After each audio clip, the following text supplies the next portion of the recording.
Alright, ladies and gentlemen, welcome back to the Taiko World Cup 2024, the quarterfinals. I am your commentator, Beat4320, and today we have a very exciting loser bracket matchup, and that's going to be between Malaysia and the Netherlands. Joining me today is going to be none other than co-commentator Teasel. How you doing? I'm very angry because the Lidl's bakery was broken today, so I couldn't buy my bread. May I offer you the world's smallest violin? But what, can I buy some really cool TWC banners? Well, at least you can spend your money on banners instead, right? Yeah, so instead of paying $2.50 on a loaf of bread, that'd be really expensive, by the way, I could spend on a really great banner for one of the 32 teams that qualified this year for the World Cup. 100%. And if I was feeling extra hungry, I could buy multiple banners and have them on my profile. Oh, well. And if one of them happens to be for the winning team, I get to keep it for the whole year. Bonus points if the winning team is not Japan. Then you can flex on everyone you called it all year and put your money where your mouth is. Exactly. Exactly. So, we're going straight into the bans because we missed the rolls. And, yeah, it looks like Malaysia lost the roll. They're banning Hidden 1. And Netherlands is banning No Mod 4. Gimmick fans. Oh, yeah. Wait, why are they banning it? I guess Malaysia could have gimmick as well. I've not seen the scores between each of these two teams that they got in their previous matches this weekend. Oh, so... I saw their previous match. I've lost 9,000 channel points on that. I can assure you that they have very good reason to ban No Mod 4. Fair enough. They got a very good reason to ban No Mod 4. Malaysia played that map very well. Yeah, very much a harder gimmick map compared to the previous ones in the tournament, so it's alright. Alright, and Malaysia banning Hidden 1, a very sensible choice against the Netherlands, the 4th seeded team on Hidden. But they're gonna go for Hard Rock 2. No, Hidden 2. Hidden 2. Hidden 2! Oh, what am I even doing here? Oh no. We just said that we made the joke last match that we can do math, but people can't read. No, it's too hard. I can't do math. Not you too, Teasel. Not you too. Alright, with swapping players around. Looks like Crabcow is being played for Malaysia this time. I believe Crabcow wasn't available for their previous match. So Malaysia's back in full strength. Ah, yes. Crabcow is back from being on a train. Sydney to Melbourne train, which is 11 hours long. He's now back in his accommodation. Ready to... Nah. Nah. It's just straight facts. What other train lasts 11 hours? Oh no, giving away this person's exact address isn't doxing, it's just facts. What? That's not what it sounds like. You're making this far worse than what it actually is. I can't believe you've done this. But oh well. Let's go.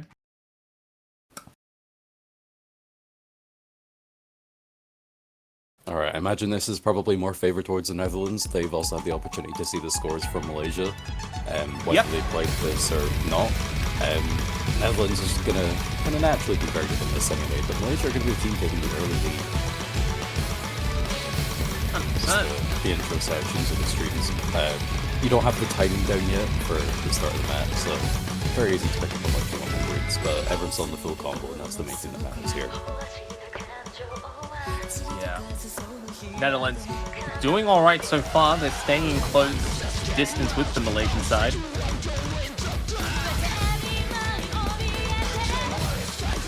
Alright, 10,000 points separates them. Yeah, it's very, very close. A miss from either side would be the biggest problem right now. The accuracies are falling a bit more on the side of the Netherlands, giving Malaysia even more of a lead. Just over 30,000 now. I think around a single miss for Malaysia would probably round that out, and there it is. So that's going to go back over to the side of the Netherlands due to the combo advantage.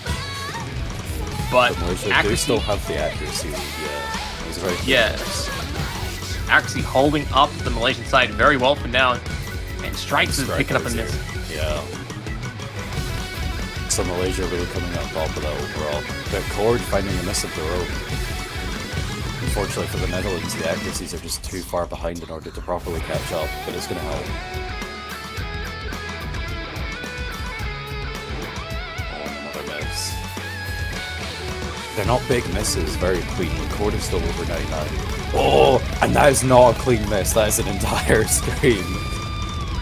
An absolute catastrophe on the Netherlands side.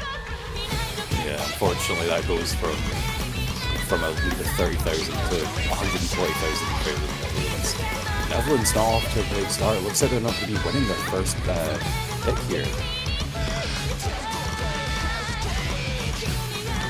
Yeah, and I mean, what do we see here? Crab Cow, I believe oh no, Crab Cow and Cookie Tree, two players still on their full combos. In fact, they may survive with one piece. Yeah, they can just get to the end here. And they do. Yeah, a couple more misses and 100 from the side of Malaysia coming in towards the end, but they're winning with a breakpoint with a 94,000 score lead right at the start of the match. And that almost entirely just comes down to Right, unfortunately, note locking half a stream and getting 29 misses out of it.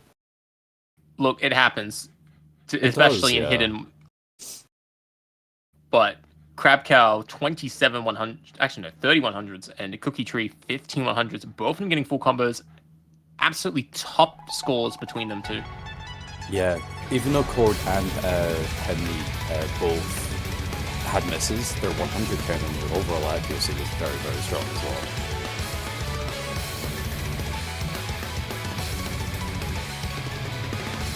Oh well. That's a really great start for Malaysia, and we're over to their pick now. Looking to win their own and make this 2-0. Yeah. It is now time for Malaysia to see if they can win their own opening pick, and they're going to go to Hard Rock too. Oh my god, it's finally been picked. Someone's finally done it. See, I was just looking into the future. Ah, yes. You were just looking into the future. Yeah. Nice save. Nice save. So here we go. This is one of our post originals by 77.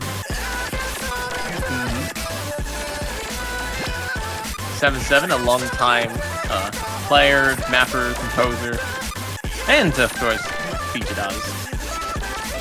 Definitely coming in clutch to provide some entertainment for the Taiko World Cup. Try to breathe some original life into the official tournament scene. Yeah, the interesting thing about this map is, for it being a hard rock 2, is that if you kind of look back in other tournaments and other stuff in general, hard rock 2 often tends to be filled by kind of like the metal map of the tournaments, that along with like your normal 5s or whatever the stream map is for the tournament. But this absolutely does not kind of fill that kind of musical genre, but it still works really well as a hard rock 2. So really well put together overall by just like the artists, the mappers, just everyone involved. Oh well, there we have it. It is about to get underway. Will Malaysia take the second point? Or will the Netherlands strike back? Most predictions say that Malaysia is a overwhelming favorite in this matchup, but we have seen some stranger things so far in the tournament. I have a couple of player swaps as well. We have EXA Fong coming in for Malaysia and Tyronic from the Netherlands.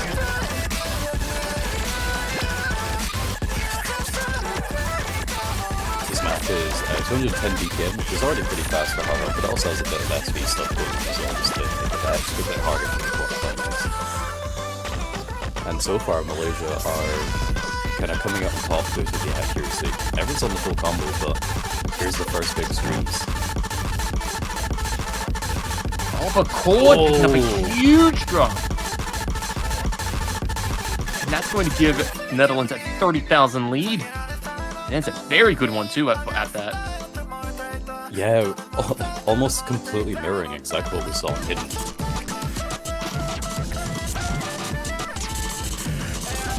Netherlands still have to survive the second half of the song, and I can assure you, it does not get any easier. Yeah, well, they've shown so far that it's really good. Cookie Tree with the misses, though. On the easier patterns as well. That's really unfortunate for Leaders back over to Malaysia. It's not as strong as it was before, though. But extra misses from Cookie Tree is gonna pretty much get it there. Only time will tell if Malaysia can pull through. Did Fong miss? No, Fong has not missed. Fong's been sitting at 97%. Yeah, we still have 4 full combos. 3 full combos. Are we about to have 2 full combos? No, it's the same person. Oh well. I can't correctly curse everything. Tragically. I mean, if we did imagine you tragically cursed everything in the world. Like, what would you do? Like, it would be menacing for a while, but then eventually you'll have a conscience and you'll be like, oh no. Maybe. But with that one, Malaysia winning their own pick, it was looking a bit dicey at the beginning, but they pulled it back.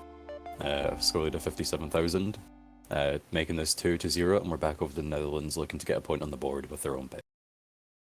Yep. Definitely exactly what Malaysia wanted.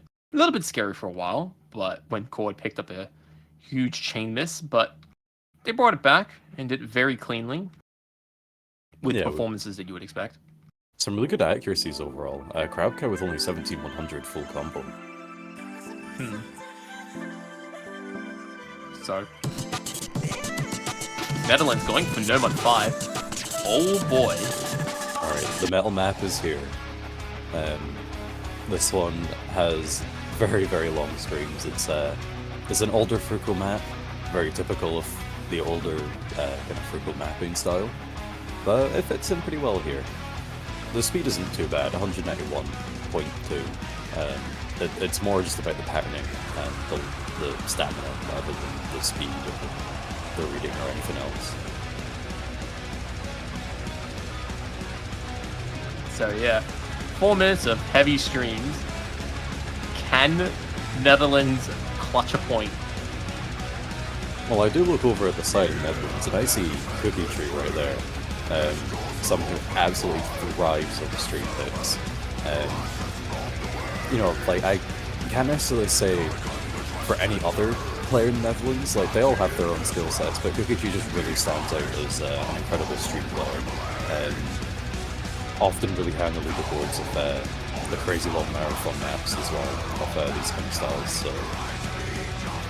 100%. You know, at face value, you know, like, they have, like, the really good players there. I mean, they're also picking in second, they're probably decently confident on it. But Malaysia are going to be good at this as well, I imagine, so... And plus, it's 4 minutes, anything can happen. Oh my god, Malaysia has 1 million score. How did they do it? Ban them, they're cheating. Where's the Steam VAC bans when you need them? I know. Get them out. Get them out. Nah, they're on 0 points. Everything's all good in the world. Alright, they've been reset. Alright, here we go.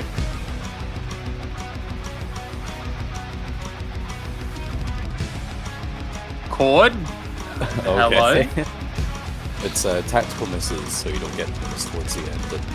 Oh, of course. Cord going for the tactical miss strategy, right? You know, you can't panic about getting a full combo. You just don't get a full combo before the song really starts. Exactly. No. It's tactical misses, guys. Come on, man. Yeah, that will give the Netherlands a very small lead for 8,000 points for the intro. See, this is pretty much what we're going to be seeing for the majority of the map. These really long streams. Tyronic, right finding a miss. Very clean though, surprisingly, right in the middle of the stream. Yeah, right. You know, definitely cashing in on that recovery skill, which is undervalued skill set in competitive taiko. Neat picking up misses of their own. a bit messier with a couple of 100s as well, but it does recover fairly quickly, giving the Netherlands a bit more of a lead here at 40,000 points.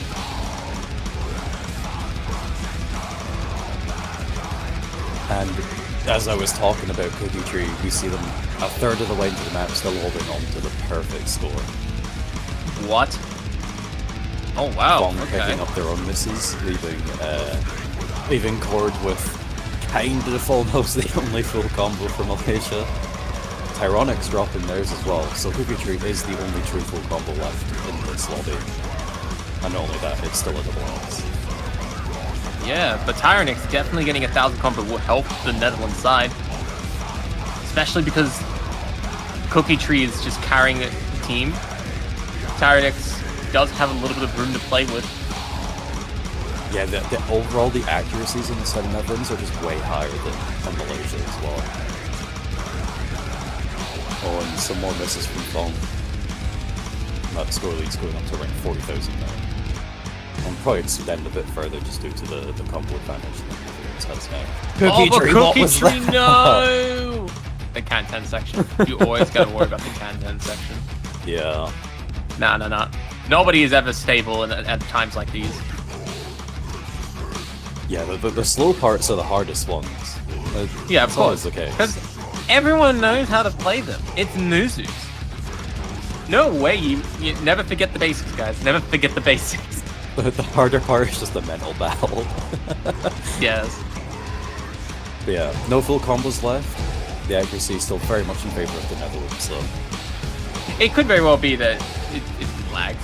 Sometimes there are very unfortunate lags that occur as well. It does happen, but unfortunately here in the Taiko World Cup, lag is not an excuse. Unless it's within the first 30 seconds of a map and you quit, and yeah. Yeah, of course, but who reads the rules, right? Exactly. Yeah, exactly. Whatever. Right, also missing on the Can-10 section. Now let's just hope that nobody's going to be missing on these streams. We've not seen any significant note locks yet, but we've got the ending here. Okay. And Cookie Tree both find misses but recover very quickly.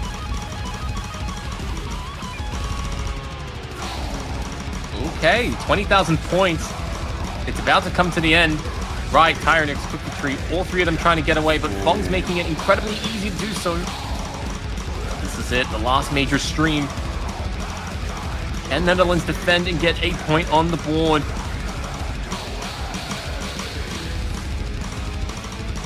Looks like Netherlands will be able to do so. Oh, I felt too nervous to say anything. Nah. Never be nervous, bro. Just say it. Giga chat moment. There we go. Crazy scores on the board here. Like Cookie Tree, 5 100s, 5 misses. Cord, 4 100s, 5 misses.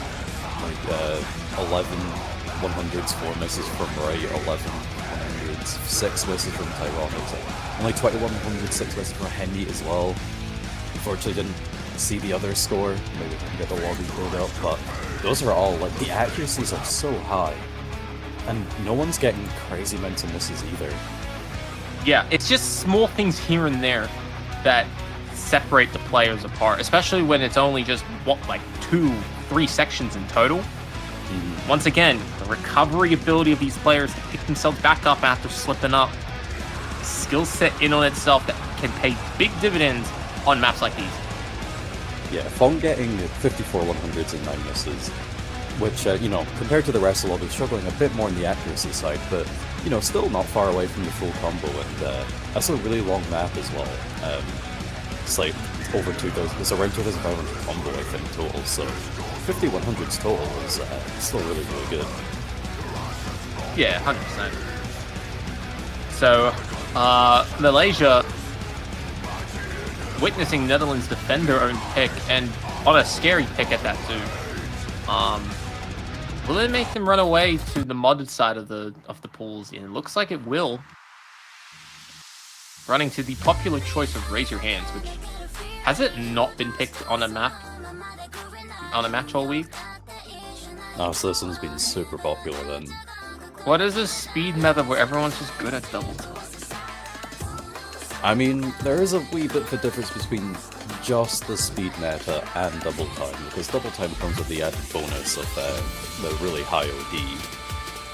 And, you know, this is overall the speed double time, of course. But this song says run really away, as... but everyone keeps running to its pick. It's not the same as a lot of the high kind of meta style maps at the moment, so players won't be as comfortable with it as they are with speed in general. Oh well.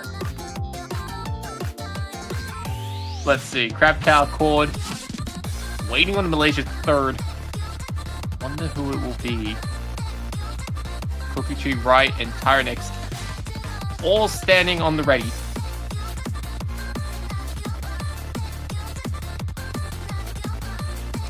The only thing about this map is, you know, the difficulty being Inner Mario.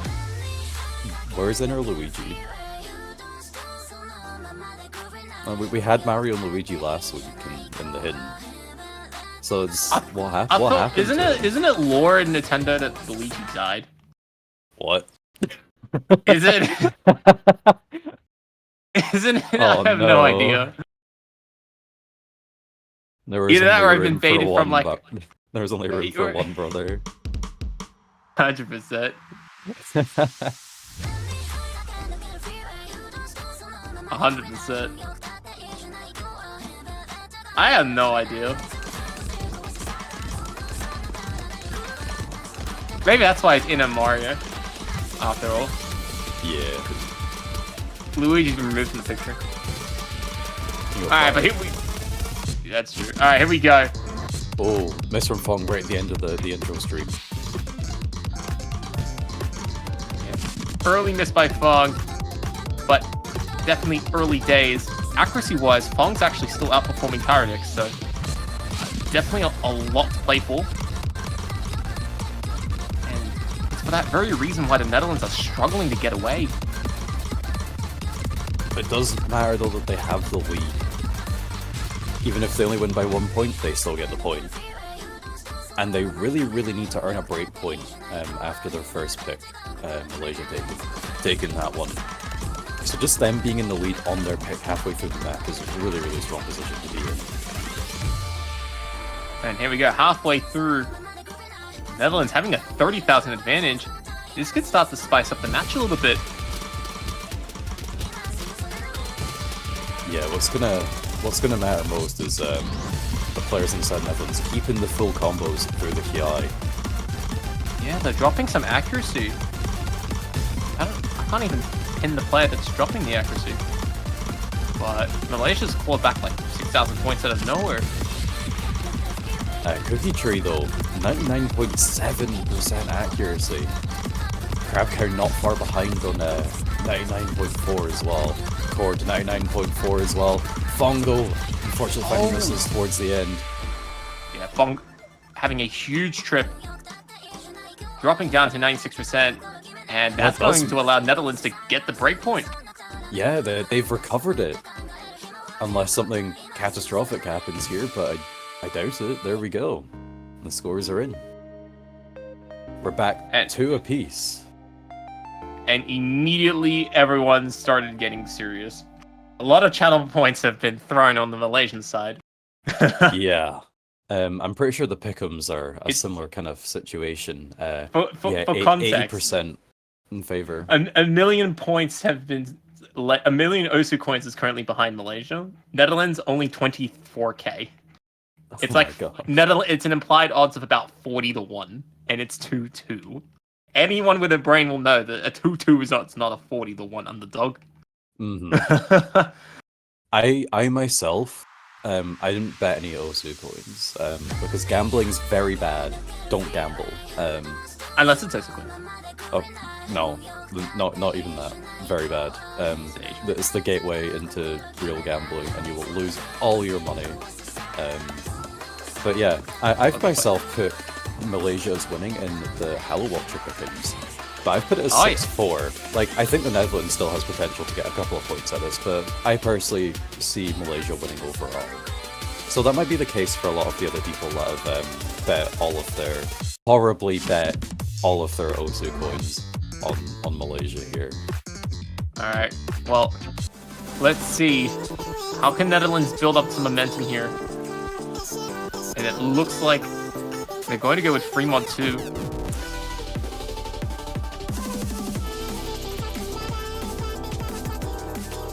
Alright, yeah. Gonna go for Fremont too.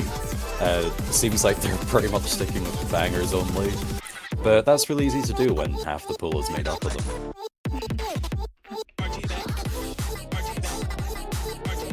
Now, as a reminder to everybody who missed this entire weekend and has no idea about Fremont rules, all mods are on the table. Each individual player can pick no mod, hidden, hard rock, or hidden and hard rock together. The combination of mods that the 6 players will pick may determine how much of an advantage a particular team can get.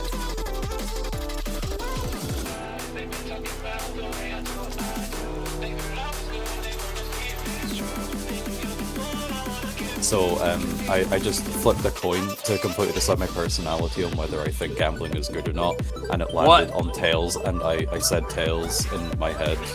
So, actually, gambling is really cool. Why did you only put $1 million on Malaysia? If you put more, you could win more money. You and I are completely different. You flip back and forth. What is this?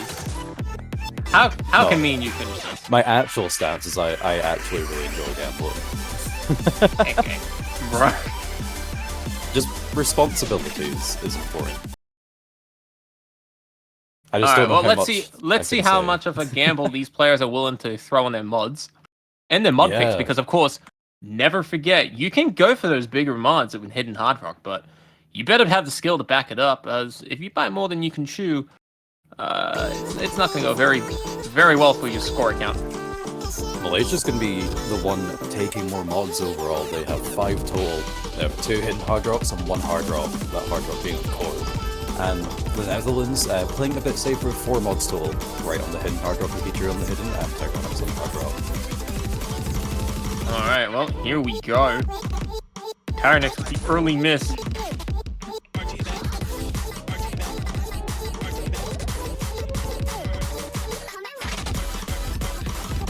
So ideally we're going to have to see really low accuracy on the side of Malaysia, or a bunch of misses. And it does look like our hidden hard rock players are struggling in the accuracy, but that's helping keep the lead quite low in favour of the Netherlands. Well, low, which is good for the Netherlands, is what I mean. But Malaysia are the ones with the lead, so that's what matters, right? Finding big misses. Yeah. Generally speaking, if you pick up an extra mod over a player, you want to stay within about 1.5% accuracy. That's just like a general rule of thumb. And Malaysia is doing what they need to do. They're definitely collectively staying within that 1.5% mark between both of their players. And that's why you see Malaysia getting a nice comfortable lead, coupled by the fact that Rice is also struggling. A miss from Tyranids, unfortunately not going to help them either.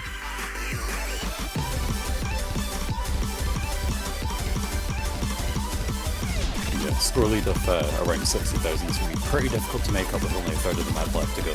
Not impossible, but both the hidden hard rock players on the side of Malaysia are holding up really well. Cord still in that full comp as well, just the hard rock. With very high accuracy, so 99.5. We've Cookie Trees on 99.4 with just hidden as well.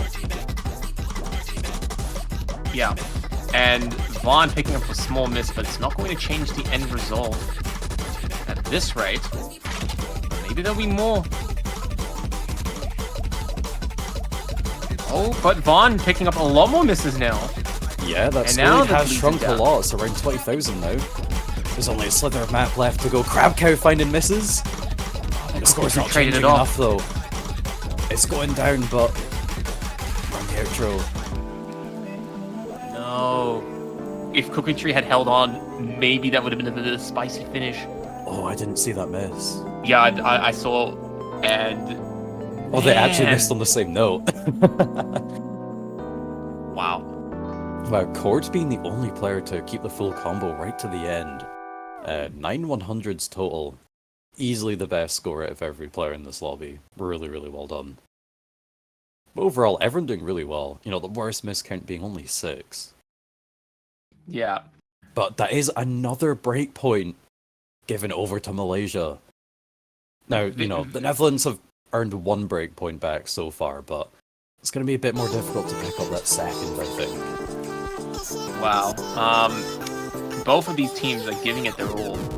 Neither of these teams want to be eliminated, and they're definitely pulling off the scores that you need to score to compete. You know, especially when you're taking on extra mods and you're still only getting like 2, 3, 4 misses. That's not an easy feat to do, especially in a tournament situation like this, like these guys are facing. So, but you know what that means? Looks like Malaysia's gamble paid off. Everyone gamble. It's so worth it. I saw some say losing money irresponsibly. I call that a waste. Losing money responsibly, I call that finance. I know. So, you know, putting all of your money on Malaysia, that's finance. There's a 1 in 40 kind of odds here that Malaysia are winning, going off of how that works. So, I mean, you'd be stupid not to throw all your money at that. Man, see, and this is why I go and only do once. You know, I'll hang out with my friends. You know, and they want to put something in. I'm like, yeah, I'll put a 20, and then I'll just do 1 cent. Yeah. Just to hit the button. I don't even care. I'll pay 1 cent to hit a button. 1 line, 2 lines. I don't care. Well, what if you voted for the Netherlands? Well, let me tell you. You know, you might put in like 1,000, but you're getting 40,000 out of that. I mean, like it's a lower chance, but like imagine how much. Like you'll get so much more money. You'll get crazy amount of money. So I mean, like, sure, chance a little bit to think about the money. Also, yeah, I don't know. Actually, I don't know if we can actually endorse gambling. Oh well, we'll see. We'll see. We'll see if I get fired. 100%. Be responsible is what I will say. 100%. And just like how Malaysia is responsibly following up their victory on Fremont 2 with Fremont 1, you know. They won on a modded pick. They're gonna go double down on it. Yeah, absolutely. Like it was close, but the fact that they were able to kind of take on the additional mods does kind of probably indicate so that they probably are a bit more comfortable with it overall. Yeah, exactly. And free mod 1 has so far this year generally been kind of the easier one to mod. So I would be surprised if we maybe saw 6 mods from Malaysia here, or even if they still kind of continue to stick with the 5. Cord on just Hard Rock alone is going to be an incredibly high score. 100%. You could say that Malaysia, going into free mod 1, they've fully decided to commit to the idea of double or nothing. But this time around, Netherlands is matching them mod for mod. So, this is an interesting dynamic. Netherlands feeling a bit more confident here. Yeah, so, yeah, as kind of you say, there's no kind of mod advantage on either side. It's just kind of back down to it being just accuracy and misses. Speaking about misses, 2 of our players missing very early into the map. At the same time, it's very synchronized.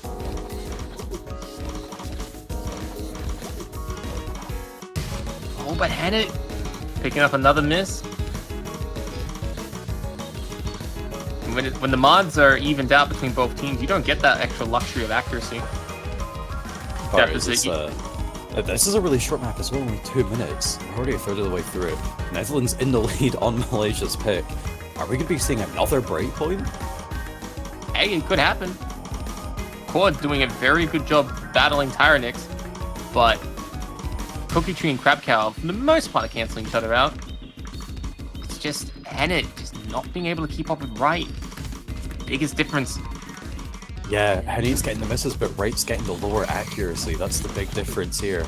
But overall, 30,000 score lead plus in favour of the Netherlands. More misses from Henny in this more technical section. 70,000 points in favour of the Netherlands on Malaysia's pick. Wow. Hennet, maybe a little bit overconfident on this pick. But may end up costing Malaysia the pick.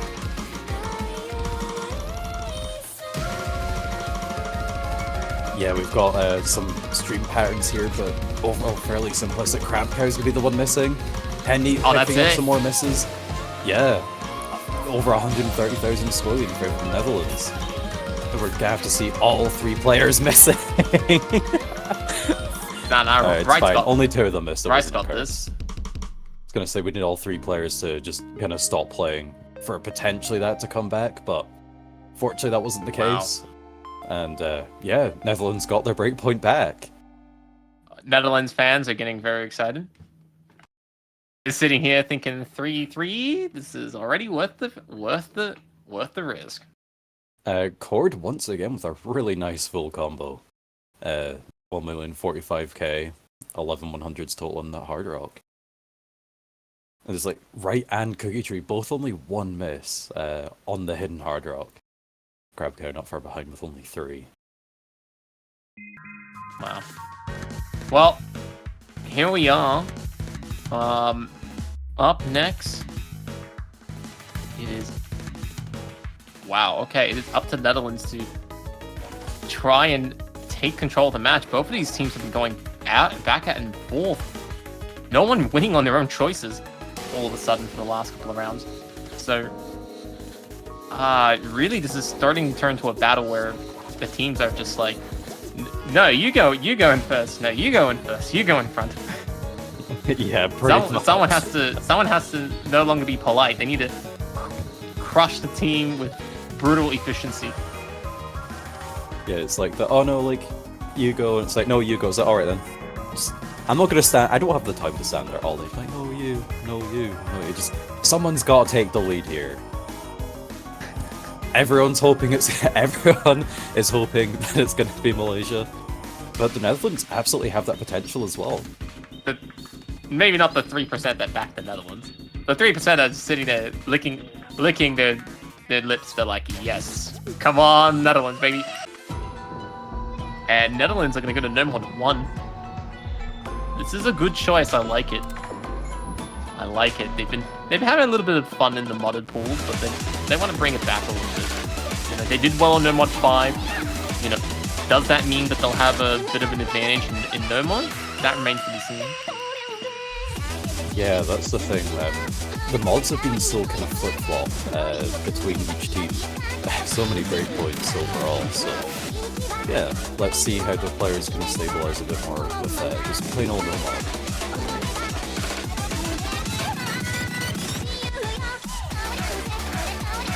Yeah, this map is a bit on the faster side, 220 BPM, a bit on the longer side, 2 minutes 50 seconds.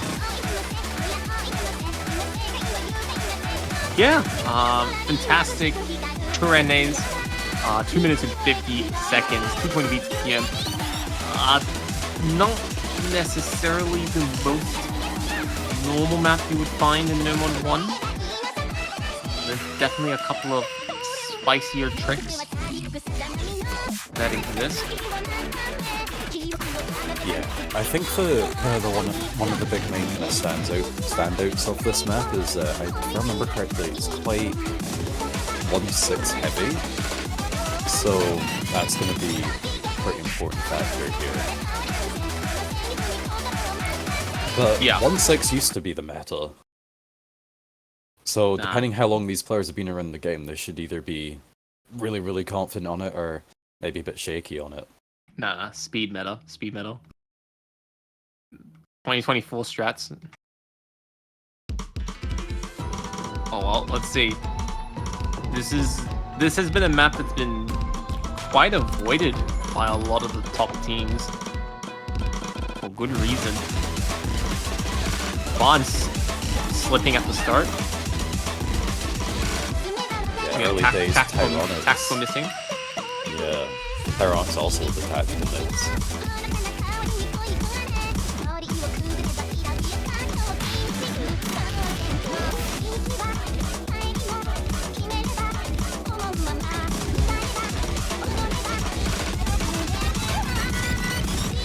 Oh, right, picking up big misses there on the 1-6, 1-4 streak. Yeah. And Malaysia having the lead on the Netherlands pick. Once again. traditions at this point.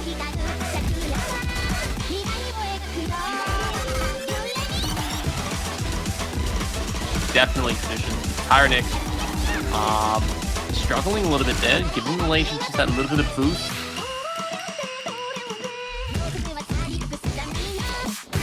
Yeah, so far Malaysia getting very good on these patterns. Cord near a double S. Crab Cow 99.7.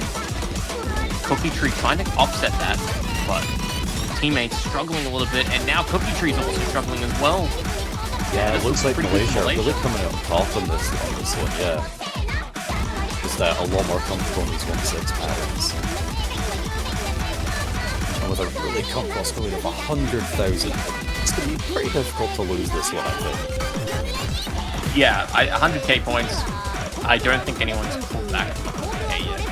Just in these tournaments. No, I don't think so. Like, has anyone actually calculated that? Like, where is the point of no return? See, I believe in the Taiwan-Germany tiebreaker of the grand finals.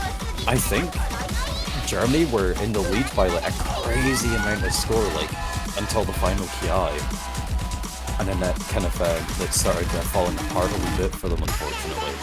But I think that was one of those cases where it was like, oh no, like Germany have got this, and then they end up losing somehow.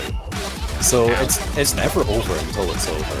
But in this case, the story is only advancing in favor of Malaysia with a sliver of map left to go. I think it's probably safe to call this a win for Malaysia, unless there's some disconnect or something.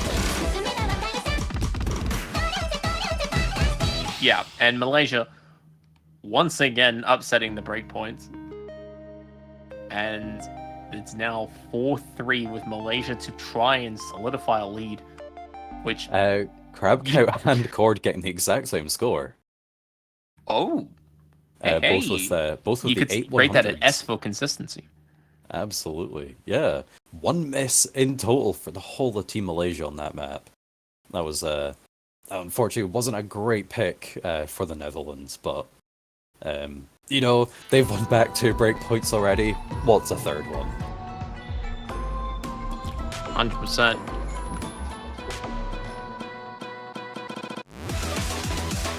Oh well.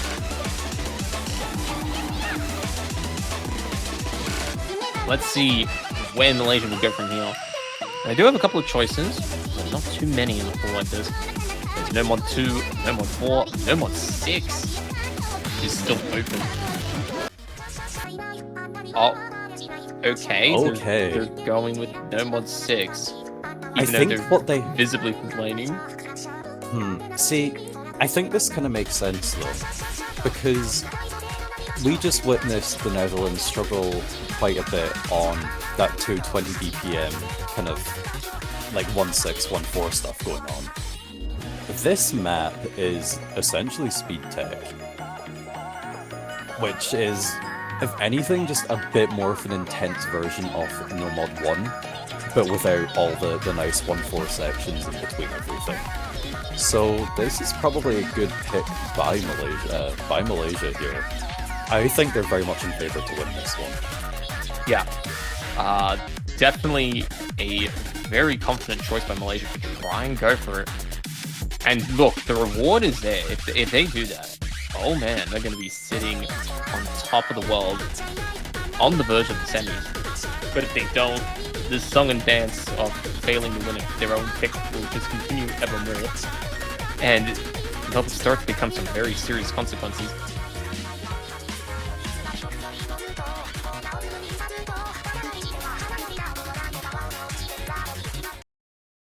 All right, here we go.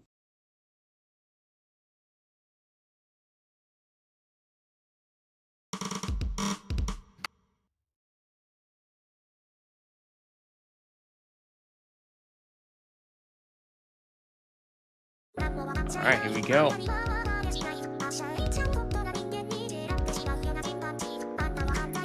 Crab Cow with some very nice ghosts happen on the intro. The notes are there, I swear, just in the mind. And here we go, yeah, this is what I'm talking about with the technical kind of stuff. Not only does it have 1-6, it also has 1-8, crazy doublets as well. Tyronite's been the first player to find the miss. Yeah, do not be deceived. This map looks a lot speedier than the scroll velocity indicates. It's definitely a spicy chain of events that face these players. Malaysia on the right track so far, and they're trying to build on it.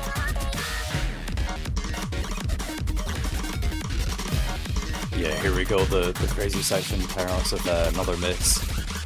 Cookie Tree right, Crab Cow as well. And look at that score lead. 140,000 in favour of Malaysia. This is exactly what they were looking for. They found the Netherlands' weakness and they've figured out how to exploit it as well. Zoom with some misses, but with Tyronix matching that as well. That score lead is still just increasing. I believe Cord still on the full combos, but look at that accuracy! 99.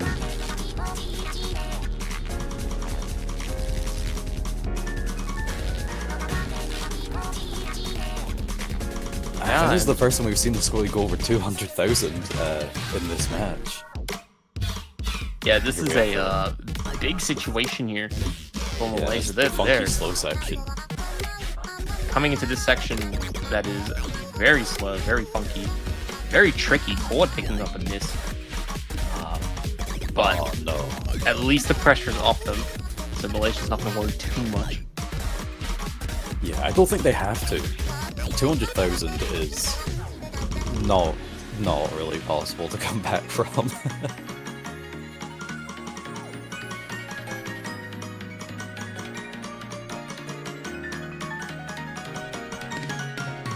I just don't even know what to say now. We still have a bit of the map left to go.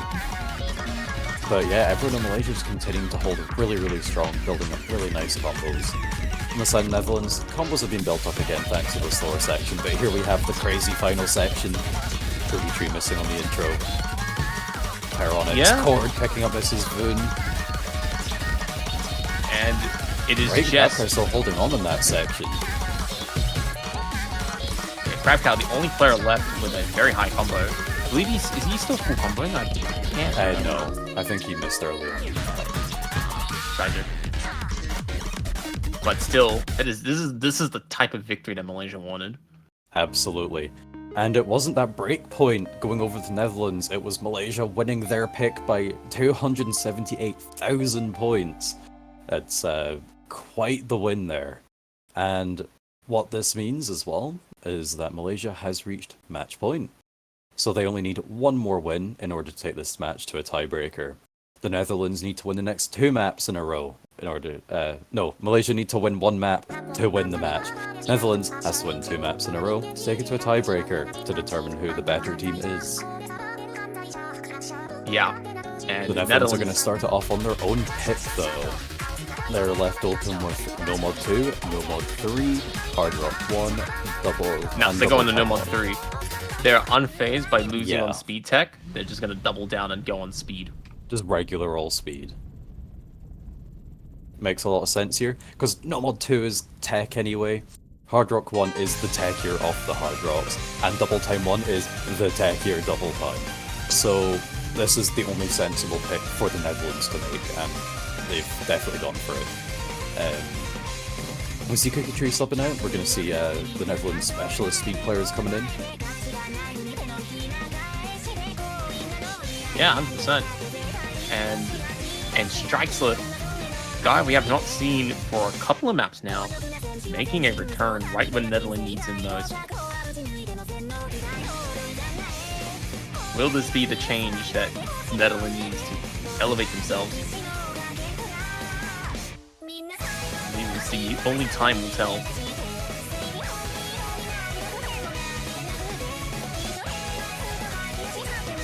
Yeah, I'm genuinely not too sure which way this map will go. I can't even remember who won Double Time. Dude, this match has just been so crazy. Let's have a look. We have... That was the... No mods... Where was Double Time 2? Oh, here we go.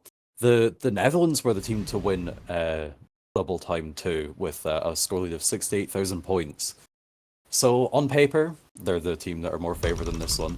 However, with I'm pretty sure this one is a higher speed actually, along with, yes it is, this one is 280 BPM. Oh, right, just not completing the spinner. Did they just not complete the spinner? What? It's an interesting choice. If the Netherlands loses by a couple of hundred points, you know where they win. Wait, did client desync? Because I swear that the client restored at 100%. Okay, yeah, it must have, because yeah, not completing a finisher would be a 100, but and it showed up as a 100, but they do have double S, so I think the client is just being very silly. That is a new one for the client. That's fine. I'm just like, why would you do this to yourself? Nah, you know what? Nah, if you can't double S if you get a 100 on the starting spinner, right? Just on purpose, yeah. Just on purpose. It's not a miss because that's too damaging. Oh. All right. Spin on the XK method, 100%. Everyone holding incredibly strongly so far. Strykaiser, unfortunately, picking up the miss right at the end of the final, the first KI. The scores are still... They're holding it. Yeah, the scores are still flopping between each one. I believe overall the Netherlands might have I can't even say where the actually lead goes because every pro in the Netherlands is over 99. Boom is just a wee bit below at 98.7. But Crabtree on a double S. That's the matchup. That's the matchup. So Vaughn has lower accuracy. Oh, but had a combo, but has now picked up some misses. So Strykaiser may be able to claw some points back, but Tyrannix picks up a huge miss. But it's not enough. What? Oh, but Cord missed. Cord missed as well, yeah. Oh, Strykaiser, no. And now Netherlands absolutely needs to win this map if they want to stay in this tournament. There's only a couple of thousand points in it. You just don't know who's going to miss next. The score lead hasn't gone over 10,000, I believe, in this whole map. Wow. Well, here we go. It's about to be a catastrophe for somebody. But who's going to suffer some huge heartbreak? Will it be the Malaysian side? Will Crab Cow blow his double S? No! The whole Netherlands have just collapsed!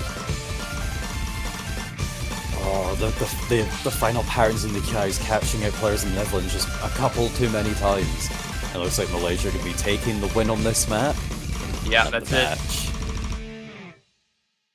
Netherlands falling short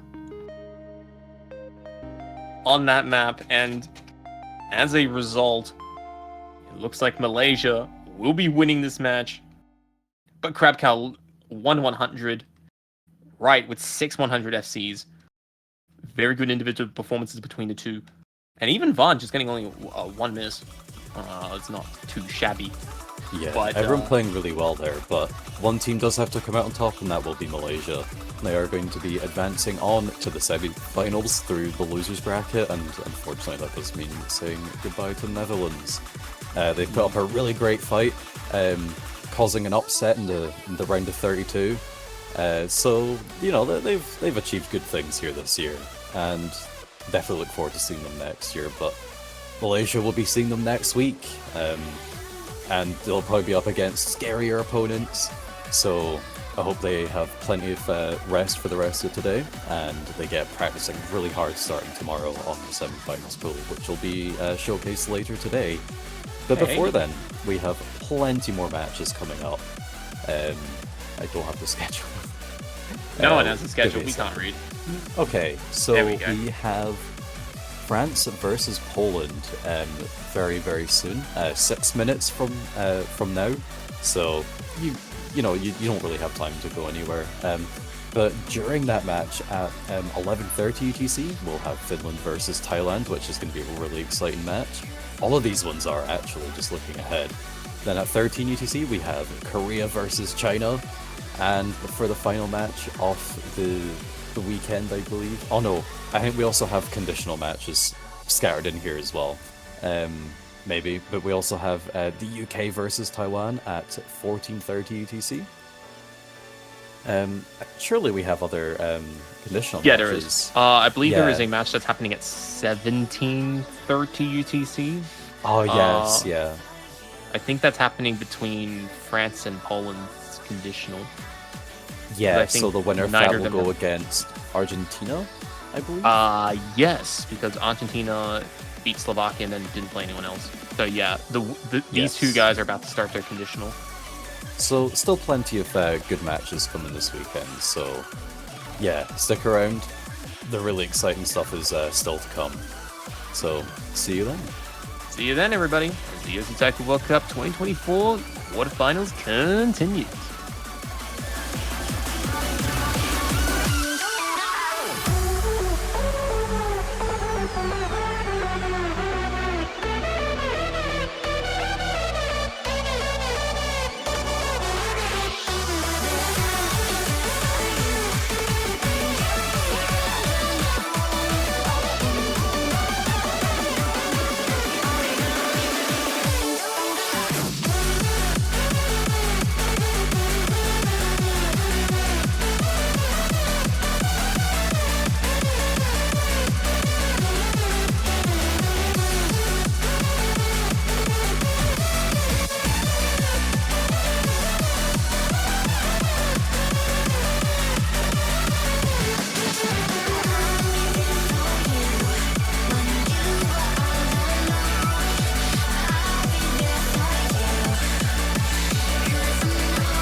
What's up, everyone? Welcome back to the Taiko World Cup 2024 quarterfinals weekend, bringing you another winners bracket matchup and a pretty hotly contested one at that. South Korea versus China.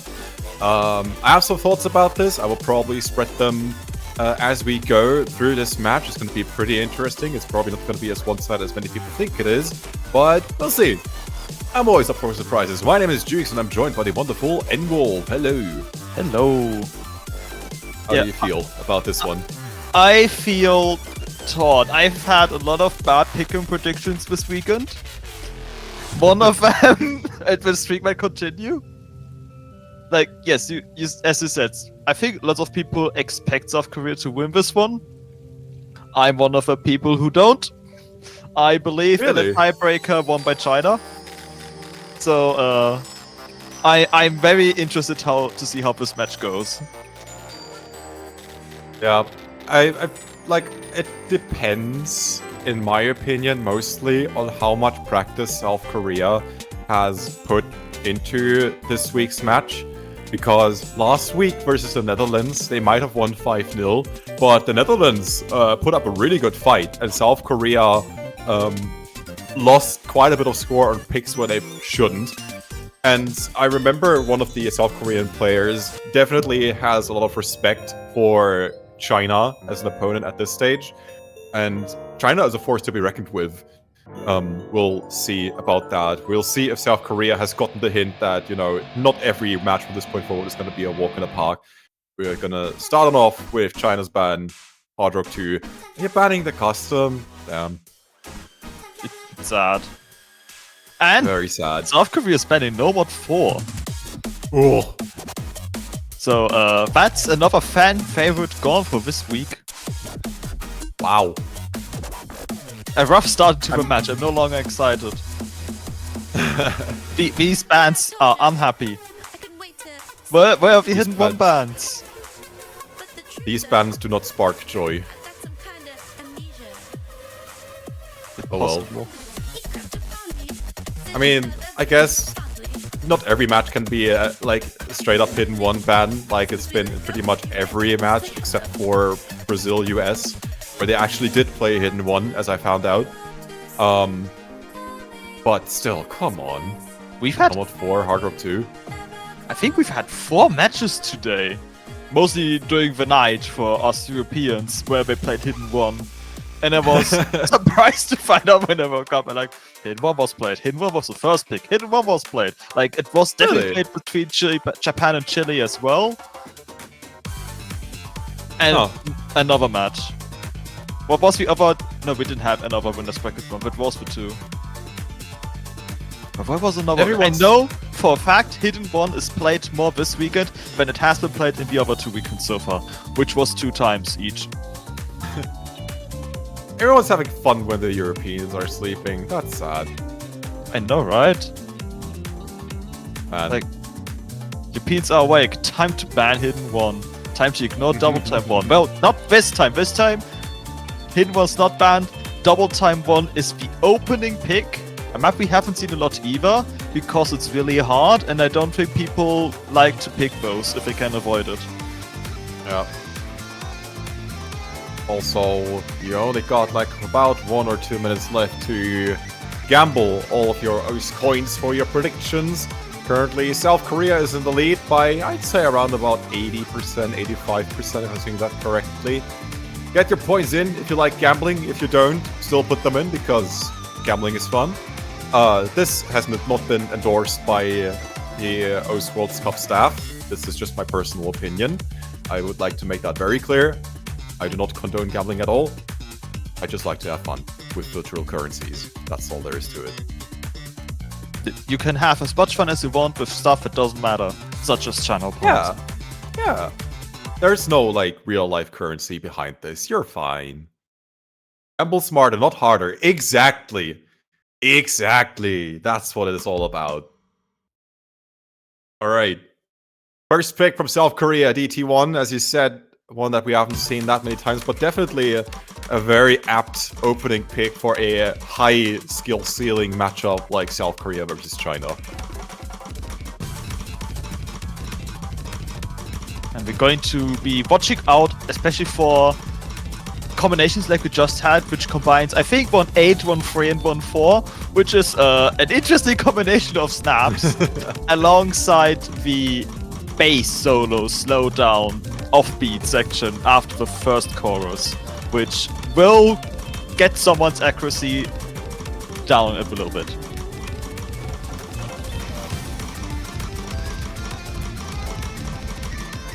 So far, looking good for South Korea. Although China has been in the lead for quite a while, I saw the KK Negative and Shokan found a couple of 100s. A miss from KK Negative in the first KI section. It's gonna move things over to the South Korean side. And here you have the offbeats.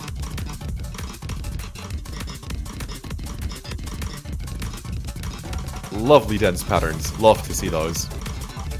As advertised, Super SSS and Pokari especially, I think, found a couple 100s there. But no. Well, Pokari just finds a miss, as I was about to say, no one missed. And that will give China a bit of a chance again to come back, but not anytime soon. It's going to take a little bit more. The accuracy is definitely favor South Korea, despite the 96, 97 from Pokari. Peaceful and Olo are accuracy beasts in their own regard. I would say also the best players on the South Korean roster overall. And that's going to keep them in the lead. 60,000 points as we approach the end here. And unless something drastic happens, South Korea has this in the bag.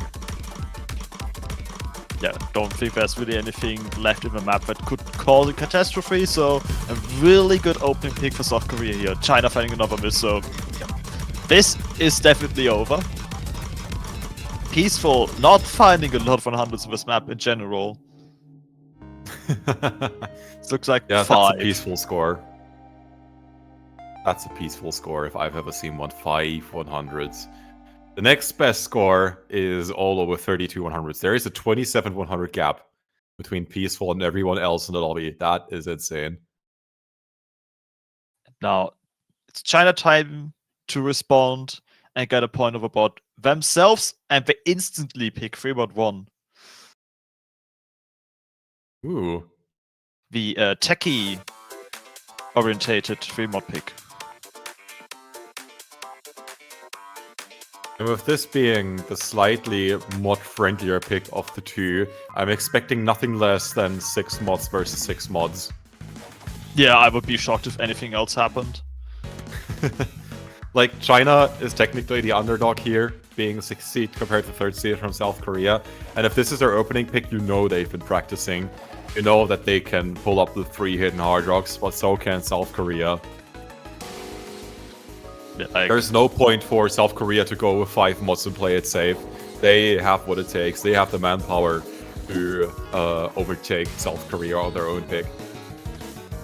I also think against any of the top 8 seeds, going 5 mod against a 6 mod is an instant loss. Unless big tragedies happen, but I don't think you should bank on those. Because like 1 mod only grants you like 60,000 score, and that's not a lot in a matchup like this where every 100 can count. 60,000 points is minuscule. Hold up. Oh, what? Really? Akari goes hidden only? So we have a single mod advantage for China. That's not what I would have expected at all, but maybe Pokari is trying to collect some accuracy advantage over China, because this is OD 9.4, if I recall correctly, after hard rock or something like that, maybe a little bit higher, so the accuracy requirement is definitely a lot tighter, and that might play into South Korea's favor. But going hidden on this is rough. But if someone can do it, then Pokari. Pokari getting through that first really slow, difficult section for hidden. But China slowly getting the score advantage with their mod advantage. Not with combo, not with accuracy, that is on South Korea's side, but they're missing the mod. And KK Negative finds a miss. But assuming nothing else too much. Yeah, assuming nothing else happens, China will get the lead back towards the end. Because I don't think a miss will really take... It will nullify the extra mod, basically. But that's about it. Lots of 100s from China. As we're going into the more bursty section, a couple of 100s from Labi and Pokari. But the accuracies are still favoring South Korea. And the extra mod advantage is, I think, pretty much gone with this accuracy difference. You can only allow for like 1.5% accuracy difference to make up for the 60,000 points. Wow! I didn't think this would turn out so well in South Korea's favor. Yeah, the scoreline is not... Never mind, it's slightly moving back to China's side, but we are almost at the end. Couple high SV streams for those playing hidden hard rock, and KK Negative finds another miss. That's the nail in the coffin for China. A very good attempt. And was that a miss from Peaceful at the end? Did I see that correctly? Yep. Oh no, oh Peaceful. Literally the last note. Literally the last note. For combo and spirit. Still top score in the lobby because, well... yeah. I did not catch that why WLR Minato found misses as well. Like, if either of those players didn't miss, this would have been a China win, but they missed and South Korea effectively didn't miss. I do wonder if Peaceful did that on purpose, or if it was a genuine miss. Because that was literally the last note. But Peaceful is also the type of person to get very upset at like a 1 miss or a 1-100 in a tournament setting with hidden hard rock on a free mod. So First was my first miss of this entire TWC. Okay, it was not intentional. That was, yeah. Look, Peaceful. Now you got it out of your system. Now you won't miss ever again in this TWC. Don't worry. It could be worse. Could have been a miss on like no mod 5 in the middle of a stream and without being able to recover. That would be a tragic miss. That miss was really just entertainment. Not for Peaceful, but for us. Yeah. There's absolutely worse things. If you were Smith on a 3-mod 1, almost hitting Hard Rock SS. Crazy stuff. South Korea gonna pick it to no mod 2. Tech, one of their strongest skill sets overall, and probably, aside from Japan, the one country that has like the strongest tech players in all of TWC. So this only makes sense, really. They are the rhythm, and you need to be the rhythm for this map, because this map is all about rhythm. And also the incredibly difficult bursts, but it's not a consistently bursty map, or difficult map, like you would normally expect from a tech map. This is really about the rhythm, with some death patterns. But I'd also just like to mention that Formless, the mapper of this, is Chinese.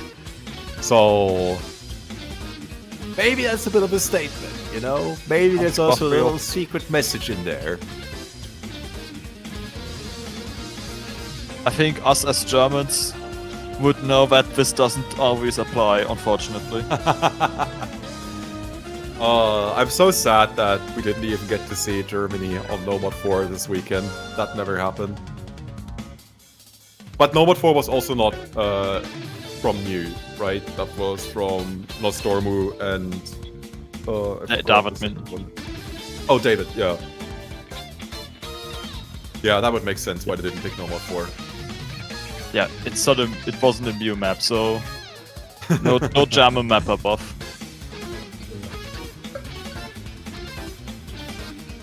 Unfortunate. But hey, if there's like a statement to be made here from China, it's getting a break point right now and get off the tragic loss of their first pick sooner rather than later. We'll see. Number 2, System Z, has also been banned quite a few times this weekend. But it has been a fairly popular pick overall when it isn't banned or ignored. Yeah. Because Yeah. it's more approachable. It's not like it's really dense, fast, or unreadable. It's comfy in a sense. As comfy as it gets for a quarterfinals tech pick. Yes. I am scared for what's gonna come up in semifinals.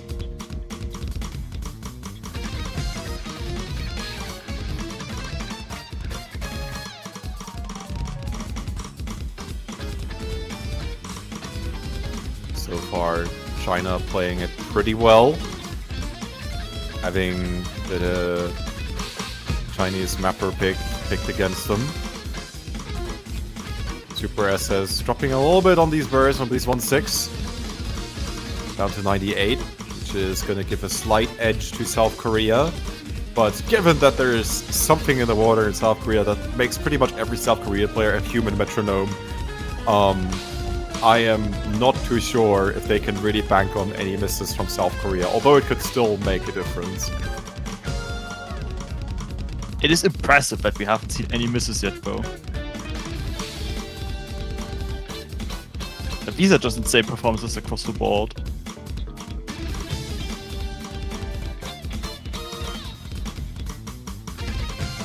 $30 left on one of the shortest picks in this pool.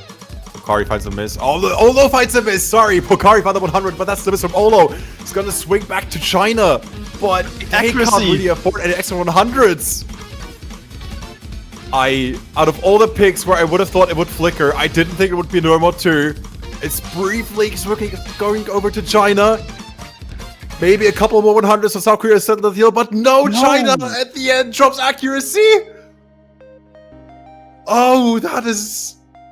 Oh my god! Less than 2,000 score difference on this map. That is absolutely insane. Look how close the Chinese players are to one another. Wait. Oh my...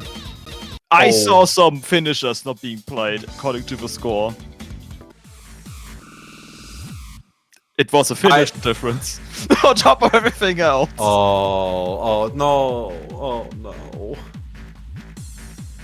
Wow, that was ridiculous. And now China is going into Hidden 1? What? Excuse me? Like, you just put up a 2,000 score difference against one of the top contenders for the podium in this year's CWEC, and then you pick Hidden 1 against a team that is arguably also one of the strongest teams when it comes to Hidden, and especially, like, tricky types of slow Hidden like we have for Hidden 1. Excuse me, what? Maybe this time they try to have a 2,000 score advantage. It's definitely a spicy pick, but it came out instantly, so maybe they have something in store. I love it. Also, there's formulas. Hi, formulas. Where were you on the previous pick, huh? Just kidding. Just because you're the mapper doesn't mean that you have to play the map. Yeah, you have map disadvantage on your own map. Oh, yeah. But this is an interesting turn of events, in my opinion. But I'm all in for it. Makes the match more exciting. So many double S's on the board. Lobby drops accuracy for South Korea, which means China maintains the accuracy lead. But you can't expect Peaceful to go out with anything less than an SS or like a couple of 100s. Pocari finds the odd 100 here and there. Peaceful now dropping accuracy as well. Just as I mentioned that, Pocari, as the SV slows down, misses. It's looking good for China. But incoming soon is the slowdown stream. And that could swing the score over instantly if it goes horrible for China. Or South Korea. It is their own pick, so you'd have to assume that China is well prepared for this. Oh! Everyone lives! Everyone lives! That is ridiculous. China, what are you doing? Labby misses. This is well within China's court right now. What is happening to South Korea? This is such a massive score lead at the moment. 170,000. And everyone is still FCing! How did they do that? Like, they're completely unfazed by these SV changes. Super assist with the first miss for China, but still Formless and KK Negative are on there with the FCs. That's a double FC from China. What is that? And what are these accuracies as well? Huh? By far the biggest score difference you see in this match, and it's not even close. Imagine pulling out a 100 and... No, it wasn't even that. 230,000 score difference against South Korea on a Hidden. Wow.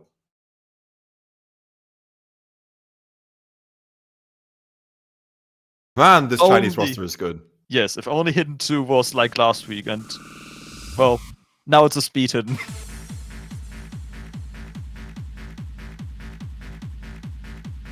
We will almost look at a 2-2 score for this match at the moment. We don't. So, yeah. China needs to get a breakpoint, either on this pick or South Korea's next pick. And Raise Your Hands is their first chance. Double time 2. Raise Your Hands. 250-ish BPM if I call correctly. Close to 260. So should be fine for everyone to play. But this is also a pick that I could go seeing either way. If China keeps playing the way that they do right now, I see this as a very solid chance for them to get the breakpoint on this pick. Yeah, them having missed the chance on a breakpoint for No More 2 by such a low score margin bodes well for the rest of the match being potentially way more interesting than people anticipated.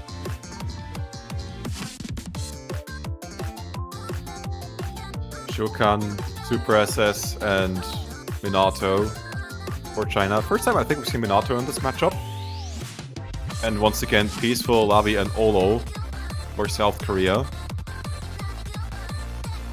I wonder when the roster changes are going to come in for South Korea, or if there are even any roster changes planned. Oh, I already saw Pokari, but South Korea also has 2 other players that,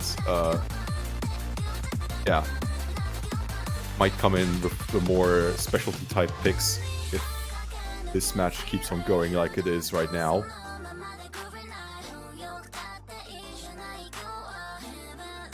Would be interesting And to off we see. go. Razorheads, a map that has often backfired this week, surprisingly enough. We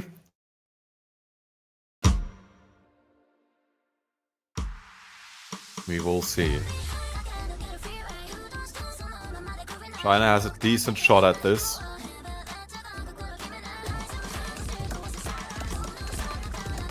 We'll have to see it. 2 minutes, 10 seconds. It's not a lot of map for how many nodes there are in there.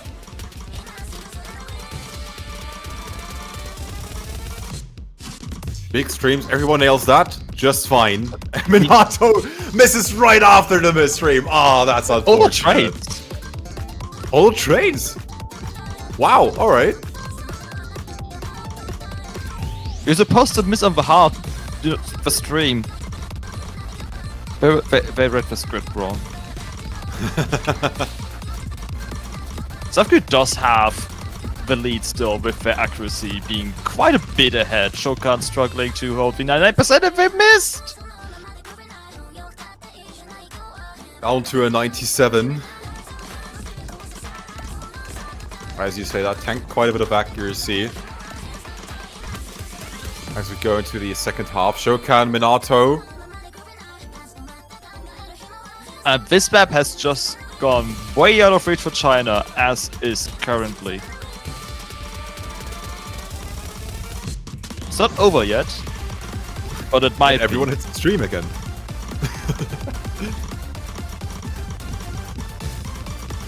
It's a good thing we don't have contents in this tournament. Would be Slaughterfest. South Korea, Peaceful missing. That's the second miss of TWC for Peaceful. Can we keep a counter? Can we keep a counter? Lappy with a big miss at the end! But not enough. That shrunk the score lead for South Korea by half. That was, Wow. yes, that was massive, but China struggled too much in the first half. God. That. Wow.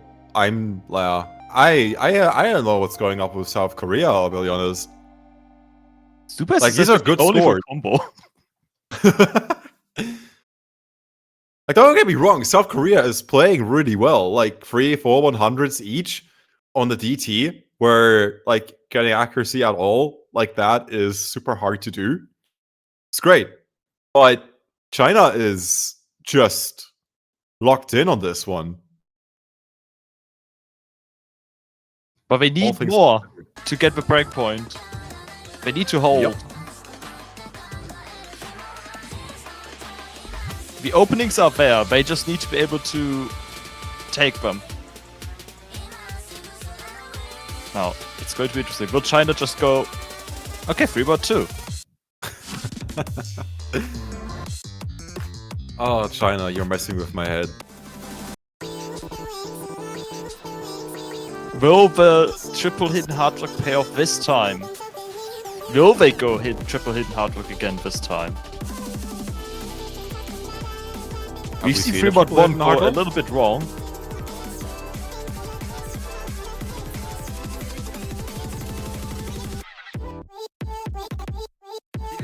We'll see. I was actually wondering if you have actually seen triple hidden hard rocks on 3-2. I think it was in the US versus Brazil. If I recall correctly, or maybe that was 3-1. I don't remember. Let me just check real quick. Yeah, that was all hidden hard rock. Both Brazil and the United States. I assume Brazil did some unhealthy scores on that map. Do you want to know the exact numbers? How many 100s? 49. That is 49 not a lot. 100s. That's not a lot, but also Hero K got 100. I mean, So- yeah. Yeah, it's Hero K. Hero K gift. I was asleep, but I've read the chat message which goes as follows. We picked double time 1, so Hero K would stop getting 100. That was what they wrote, because the first 4 maps in that match were, well, Hero K gets 100. I know, I mean, they number could- 3. yeah. No more That 2 was also- 100. That's nuts. Yeah, Hero K got 13 100s on DT1, and that was also the only pick that the United States won with 18,000 score lead, which is not a lot. I'm gonna have to rewatch that after this weekend.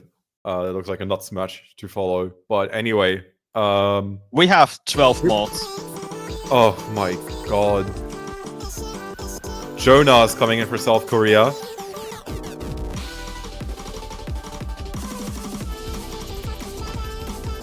This is exactly what you want to see in a high stakes matchup like this. Player stops, but right now, Jonah, first map of the match, and strength accuracy, Labi struggling with combo. China getting the lead on both. But it's early days. Very early days indeed. Once again, China is playing this superbly well. Getting through the first KI with a 99 on KK negative. Super SS just got the 99 back. Minato with just as incredible of an accuracy. On the South Korean side, not looking too good by comparison. Peaceful, doing peaceful things. But Labi and Jonah are lagging behind in a way that gives China a pretty decent score lead for the moment. KK negative misses once, but doesn't drop any accuracy, so it's not gonna matter too much for the time being. We'll probably shrink the lead quite a bit. Actually, it's not moving, it's getting larger. Yeah, Jonah is not having a good time with these SV changes. Dropped to 95% there briefly. And that's what's keeping China ahead. At 60,000 points. You'd think this is like... You think like China has an extra mod enabled somehow still, looking at these scores. KK negative finds another miss. But again, doesn't drop any accuracy. This is ridiculous. Yeah, these misses are ridiculously clean. This time the lead did shrink a little bit, but it's still almost 50,000 in favor of China. And now I wonder why this wasn't their first pick, and instead it was Framework 1. So Framework 1 probably did not at all go like they wanted to. I'm starting to think that maybe Jonah may have been overmodding. They saw what happened on 3 mod 1 and thought, you know, maybe a bit too close for comfort. Maybe we should put an extra hidden hard rock on there. Because Jonah doesn't look too comfortable for what their countrymates are putting up. Peaceful with the 3rd tournament miss. My god, what is happening?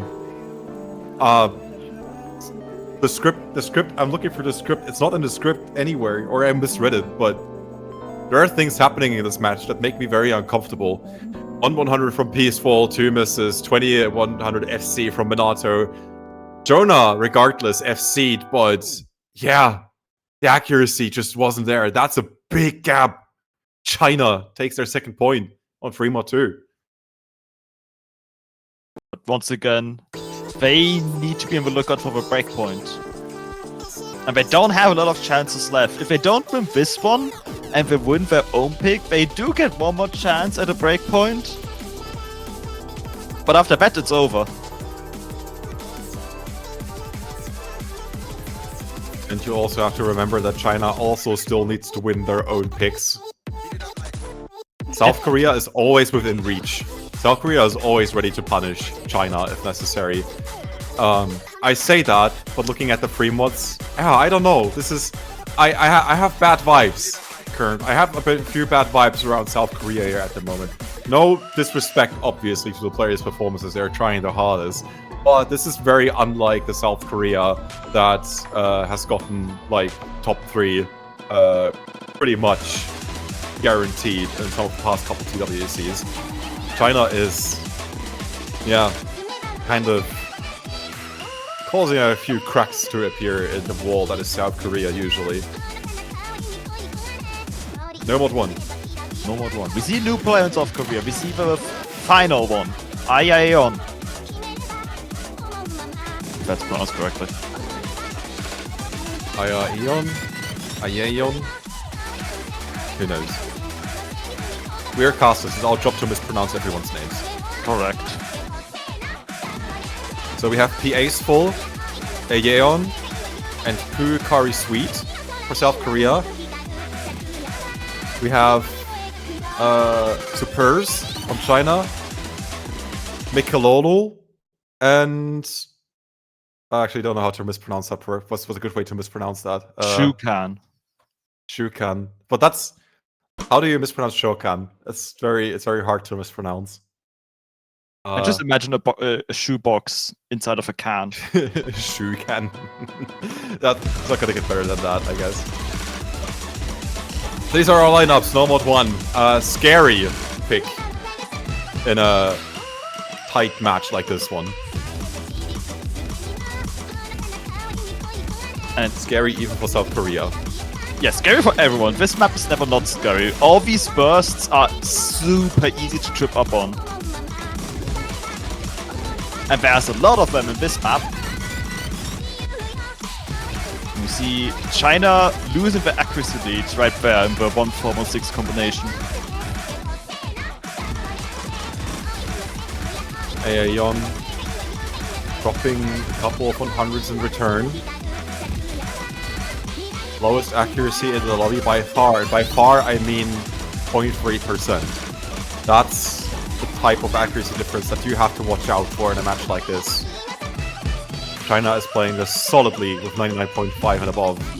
But once again, you have Peaceful, you have Pocari Sweat, who in their own right are incredible accuracy players, and you can't really expect them to drop any extra 100. It's all about the third player. And Ayaeon will make or break the difference here for South Korea. Super is once again on the same pattern as before, found a few 100s with Ayaeon misses! Big opening for China right here. Let's hope that they don't have their leaderboards on. This is huge for China. Now the 1-3-1-6 section. Will it suddenly trip someone up? Or the BPM change? Super SS does find single 100, maybe 2.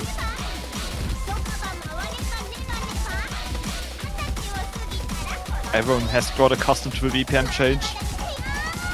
Now we just need to be able to do it backwards. Speeding back up into the streams. Everyone hits that. Pocari finds a 100. And China is in the lead. All they have to do is hold on until the end, and they got the breakpoint. Tie things up again. This is looking huge. And this is exactly what we were looking for. This is the breakpoint. Are they about to do it? I'm shaking right now. China is on track to take the Super SS. Misses Pocari trades here at the end. China is leading by 10,000 points, and they do it. That's the breakpoint. China takes South Korea down on no mod 1 on their own pick. What is this? What is this roster? What are they on? 100 from Peso, but China not really far behind in accuracy. And their consistency on this map really paid off. They finally, after 3 previous South Korean picks where there was an opening but China couldn't capitalize on it, this time they could. And now they can tie up the score and make it 4-4. I see talks about tiebreaker in the chat. This is as close as it's gonna get. China is on it. Now all they have to do is win their next 2 picks win their own picks to guarantee tiebreaker, win their own picks, and South Korea's final one to win the match.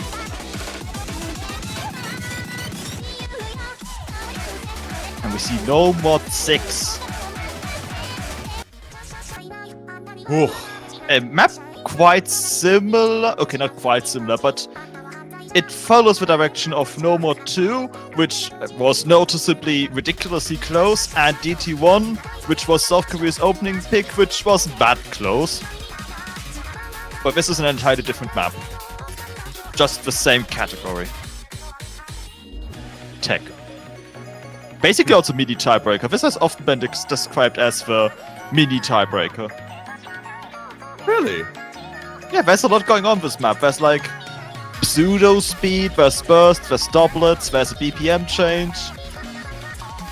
It's just under 3 minutes, so it's not quite there with a tiebreaker. I saw some people describing No Mod 5. Sorry, I slipped to German there for a second. That was weird. I saw people describe No Mod 5 as a mini tiebreaker just based off of the length. But Yes. No Mod 5 is not like the most challenging No Mod out here. No Mod 6 is definitely up there in terms of difficulty. I think it not being that challenging, as you just said, is why we haven't seen it yet this match, because Yeah.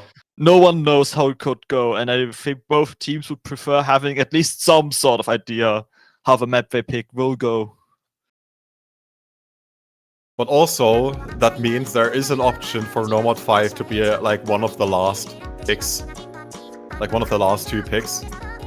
I don't expect it necessarily, but this would give us a genuine mini tiebreaker with how intense it's gonna get. Anyway, No Mod 6. Let's see where this is gonna go. Super SS. Oh, not just 1 miss. That was a bit weird to look at. Yeah, but they just were not in that pattern at all. A rough start, and that was a big tank that might already affect how this is gonna go out. Thankfully the miss was early on, so combo-wise not much is lost, but the accuracy... You see the noticeable difference is between Super SSS and everyone else. And KK Negative is also kind of tied with Pokari's Red. If you make the comparison, then Super SSS is 2% behind.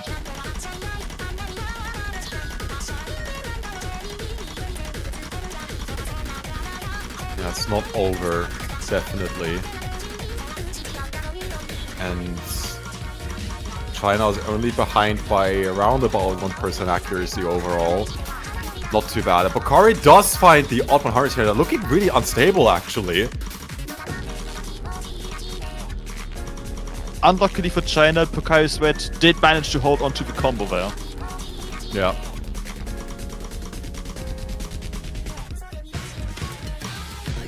And we see the obligatory BPM change of the map.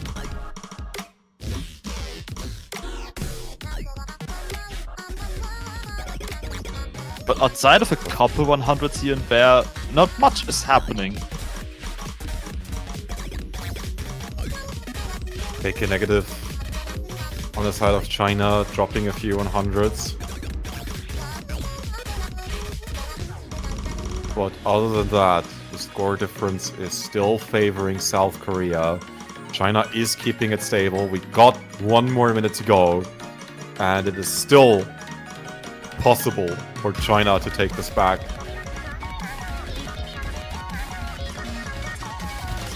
Do we see a second breakpoint in a row?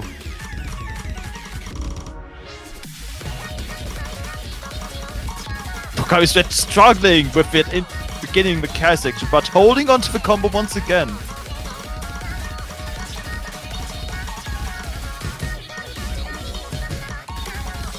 This combo where it's gonna be the misses from the Super SS are really right at the start. We're already the difference maker, and Michael also with a miss on top of that. Sad to see if you're rooting for China here, just after having gotten the breakpoint of their own. Will have that taken back. Thank you very much, says South Korea. We will take that. 4 100s, 9 100s from Peaceful and Olo. Pocari with the lowest accuracy lobby by quite the margin. But I don't know. The accuracies of a burn for the misses would have been super comparable, and this could have gotten out to like a couple 10,000 points at the end there, at best, if it weren't for the misses in terms of score difference. A couple 10,000, I say. This is a 36,000 score difference, maybe a couple thousand. My bad. Counting up the 100 difference, South Korea has 4 less 100s. And on top of that, all the misses that China had, which also contributed to some 100s. You could play another game of what if, but yeah. In the end, South Korea just really performed on this pick by China. And now we do see no mod 5. Pure We just accuracy. talked about that one. It is once again SS or die.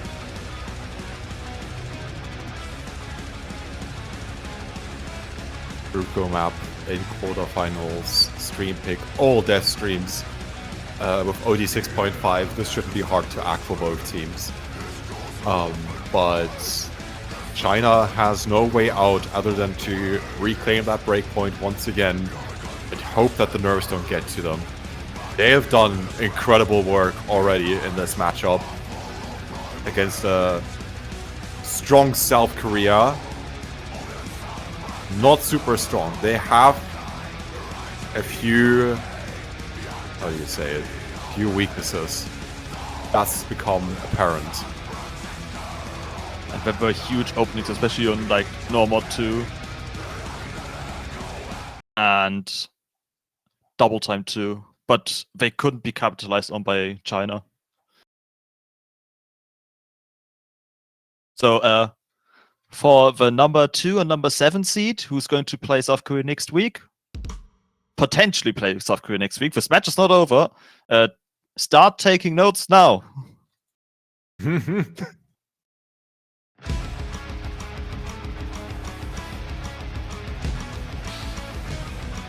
So we have the 2 different kinds of mini tiebreaker back to back.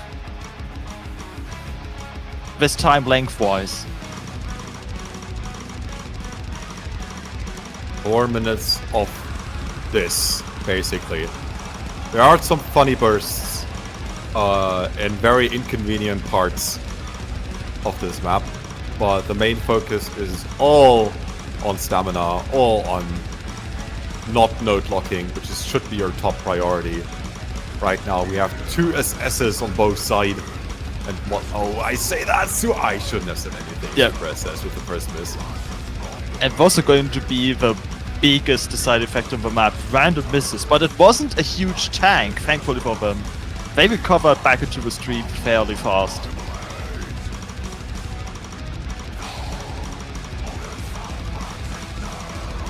But it does mean South Korea has quite the accuracy lead right now for this type of map and become the lead. They can afford a single miss, as long as they also don't massively tank. There's still 3 minutes. There's the miss that you mentioned. Lobby with the first miss for South Korea. Accuracy is though still favoring South Korea by a very slim margin. And with Peaceful and Pocari on a pick like this, you cannot really expect any more 100s than necessary. Once again, it all depends on the third player, and that being Labi for South Korea.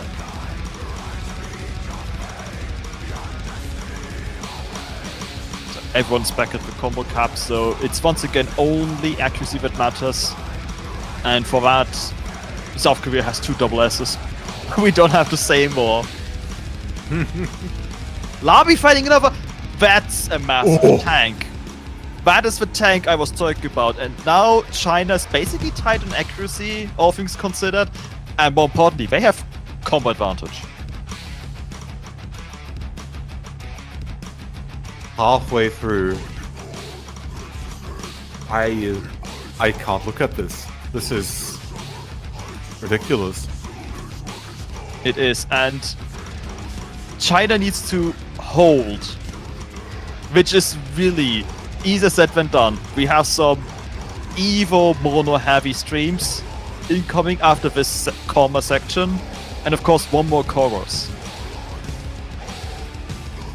If the first chorus Super SSS missed, in the second chorus Labi missed, what will happen in the last chorus? Find out in a minute. I wish this minute was already over. My heart can't take this. China.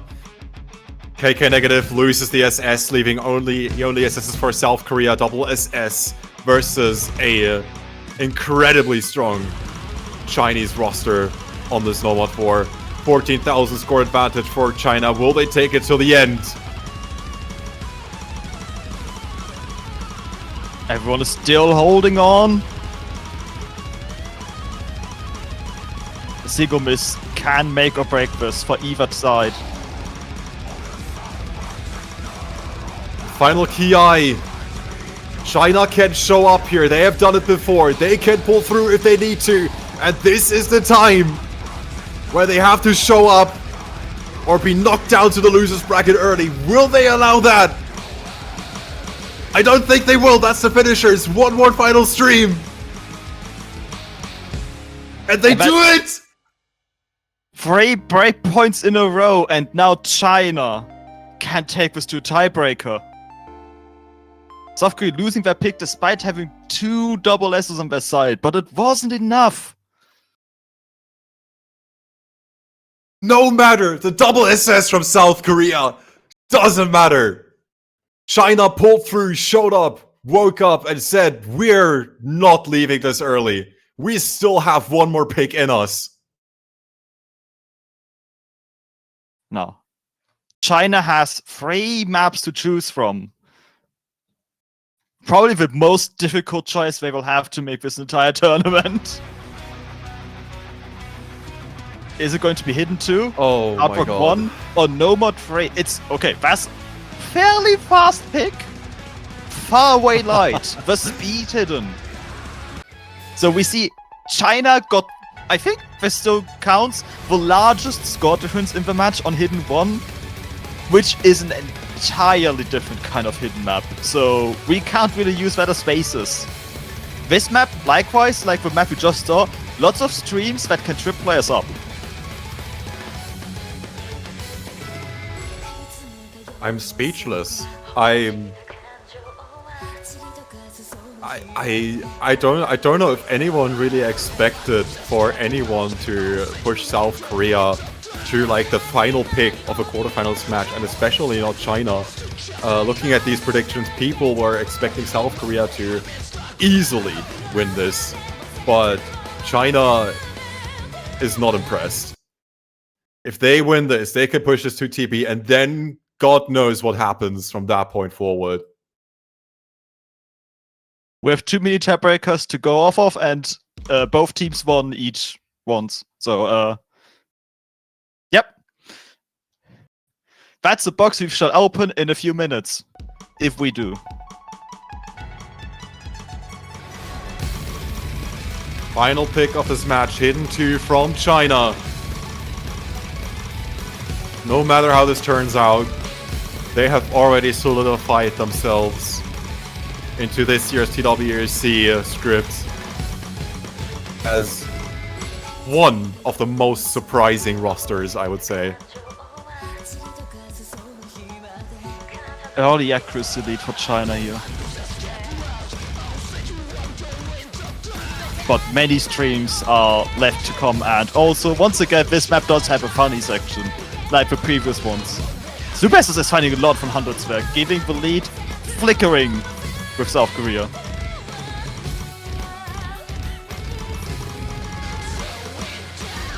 God, if this is the score lead that we're gonna have to deal with for the next 2 minutes, I don't know how I'm gonna react at the end of this. But it's all or nothing for China. It's TB or get knocked down to the losers bracket. And they have their eyes set on the tiebreaker by the looks of it. Lowest accuracy in the lobby by Labi from South Korea. Peaceful once again with the SS. Gonna do a lot of work to anchor South Korea's performance overall. But against This Chinese roster, you really do need a lot more than that. There was quite a few 100s there. Yeah, no one China. loses on the mono, but they lose accuracy. Okay, can I get a big miss? Ah, Oh. that's a catastrophe right there. As it has happened so often on this map this week. And that might already be GG. That's 80,000 point advantage for South Korea. Based off of this one section that KK was just unable to hit. Maybe it was the nerves. Maybe it was the map. Maybe it was both. But this means South Korea will go away with this with quite a few scars. I would say this was not an easy fight for South Korea, 6-4. What a I am- dominant final performance from South Korea here, though.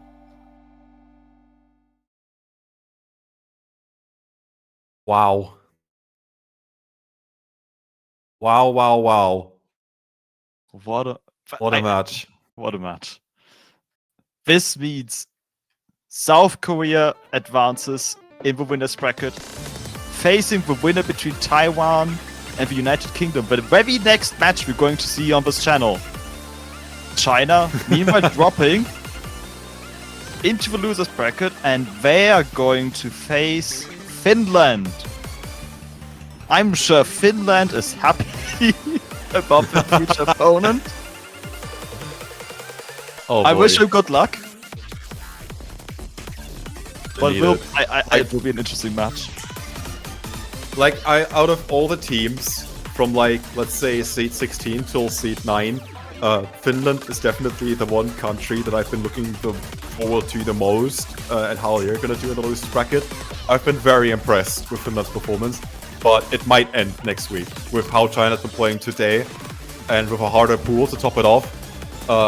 Yeah, good luck. You're certainly gonna need it. China is gonna cause havoc in the losers bracket, and I am all in for it. I'm super excited to see what this roster can pull off. This match could have gotten like a completely different ending if it weren't for like a couple of small performance differences, but wow. Yeah, take notes everyone. Insane match. Yeah, we're gonna be taking a breather after this match. We will certainly need it. In 35 minutes we have another winners bracket match of the UK versus Taiwan. This is like another match that could go...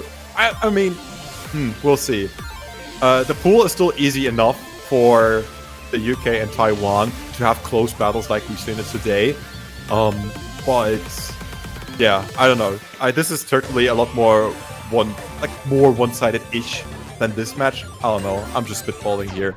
And then the final losers bracket match of the weekend, France versus Argentina, and the semifinals showcase after that match. Yeah.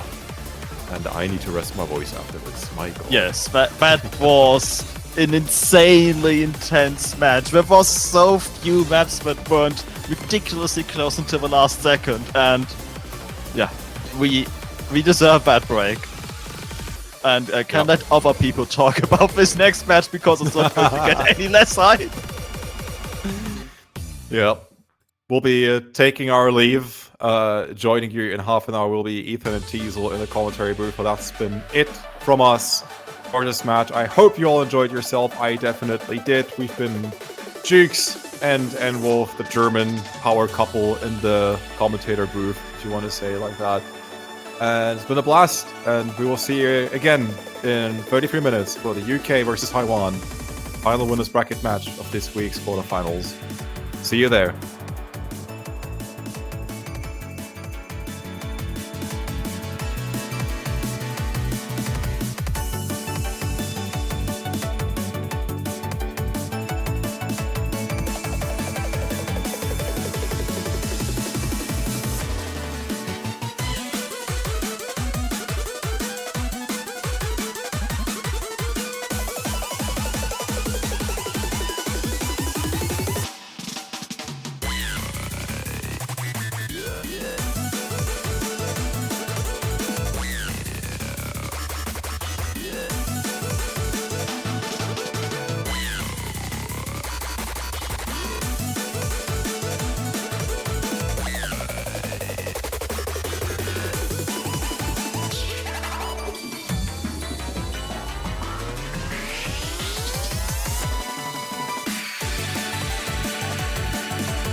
All right, and welcome back, everyone, to the Osu Taiko World Cup 2024 quarterfinals. Today, we've got a very exciting winners bracket match with the United Kingdom versus Taiwan.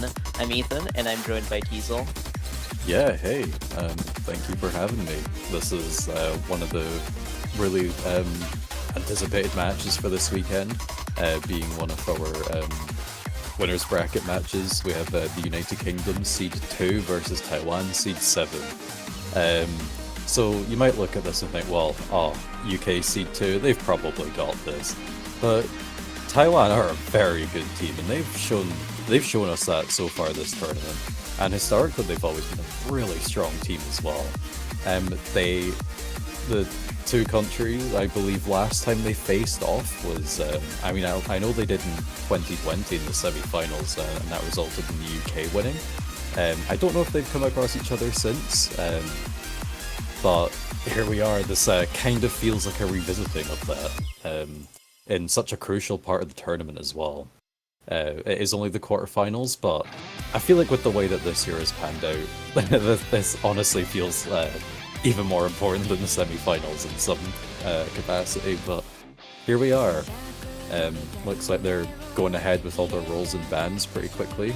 Taiwan are going to be getting rid of Free Mod 2. And the UK getting rid of, I don't know what that is. Plague of Mask people? Oh, right. Yeah, Hidden One. Yeah, that makes sense. And they're going to pick Hard Rock too. Yeah, pretty standard ban. Hidden One. I feel like it's been... Has Hidden One been the most banned up this week? Probably. It's not been popular, I'll say that. I don't have the stats, but... Hard Rock 1 has also been like a weirdly popular ban. I don't think that's been the most popular. Yeah, this map has been good though. I feel like it fits this slot really well. And of course, it's one of our OC originals. So how can we not give it the front center stage right at the beginning of the match? Yeah, you gotta have it in for the first pick. And maybe the last pick will be a tiebreaker, so we get the other OC original. Hopefully, yes. that would be great. But yeah, I'm expecting this match to be pretty close. I don't know. I don't have any exact score predictions. It feels a bit scary. I feel like it could go either way, to be honest. Yeah. What I personally put the pick'ems was 6-4 in favour of the UK. So I think the UK can come out on top, but it's not going to be easy. Yeah, that's fair. I think Taiwan can for sure, like, at least at the very bare minimum, give the UK a run for their money. For sure, yeah. It looked like the predictions on the stream overall were a bit shaky as well. At first, they started off really in favor of Taiwan, but as we get closer to the ending of being able to bet your OSU coins, it's looking a lot more favor in the UK, around 70% to 30. Yeah. As we're about to get underway with the first pick of this match, it's picked by the UK, Hard Rock 2. Very popular map throughout all the quarterfinals. Yeah, alright. So far, things are fairly even, but a slight active advantage going towards the UK. Yeah, this map is kind of average tournament map length, so it's gonna come down to the later stuff, I'd say. The map starts off fairly chilled, but then you get into the KIs with the streams and the higher SV as well, so this is where it's really gonna matter. Yeah, this is where the song really starts kind of kicking in and showing its true colors. So far, everyone's holding on pretty well. P100's dropped from Horizon right there, but overall, actually, more 100s being dropped by Taiwan overall. So it's going to give the UK an even bigger score lead now, around 50,000, or not 15,000 points instead of like 9,000. Yeah, the main difference overall, I'd say, is coming from UNEO's accuracy being 97s. But Horizon's actually dropping below 99 now, and that score difference is only 12k now. A single miss on the side of the UK will pass the lead back over to Taiwan instantly. It's slowly closing in just a little bit. Oh, but that miss from Harry! Oh no! That was planned. That was completely intentional. I'm an inside agent in favor of the UK. Yeah, that just instantly threw the lead to like over 50,000 points. Oh no. That's a really unfortunate miss. Yeah, the UK have still got to hold it though. We still have some tricky stuff left to go. It's possible that they could lose this if they do something similar. Yeah, but now the map's pretty much over. It's just a few notes, and they pretty much have secured their point. And so there won't be an early breakpoint here yet. A very good team score from the UK right here. Oh my goodness. Almost like 3 99% accuracy FCs from the side of the UK to start things off. Oh my goodness. Yeah, wow. What an opening pick. Even like the best score being from a Monkey D. Luffy with 2 100s full combo. With Gohigi and Over the Hedge not being far behind with 5 and 7 respectively. Yeah, the overall Ariada also 100. only having 7, but those misses unfortunately making up quite a big score deficit. But that's alright, that was the UK's first pick. Theoretically the one they're going to be the most confident on, and they won that point. Not too much to worry for Taiwan there. Because they're going to be going over... seems like it's going to be the mod 6. Okay. A bit of another popular pick, to be honest. A lot of higher seeded teams in particular have been liking the mod 6. And I can definitely see why. I feel like it's a pick that definitely favors like higher seeded teams. But with both these teams being pretty high seeds, Yeah, I don't know how this that's could the go. thing. I feel like it could be a bit of a dice roll pick. So it's a bit of an interesting one to open with. Yeah, I think it's kind of safe to say overall that even though Taiwan is seed 7, like, you know, like, if they also seeded 2nd this year, like, people wouldn't be surprised. That's the kind of team that they are. They have a bit of a roster change compared to some previous years, but they're still really strong.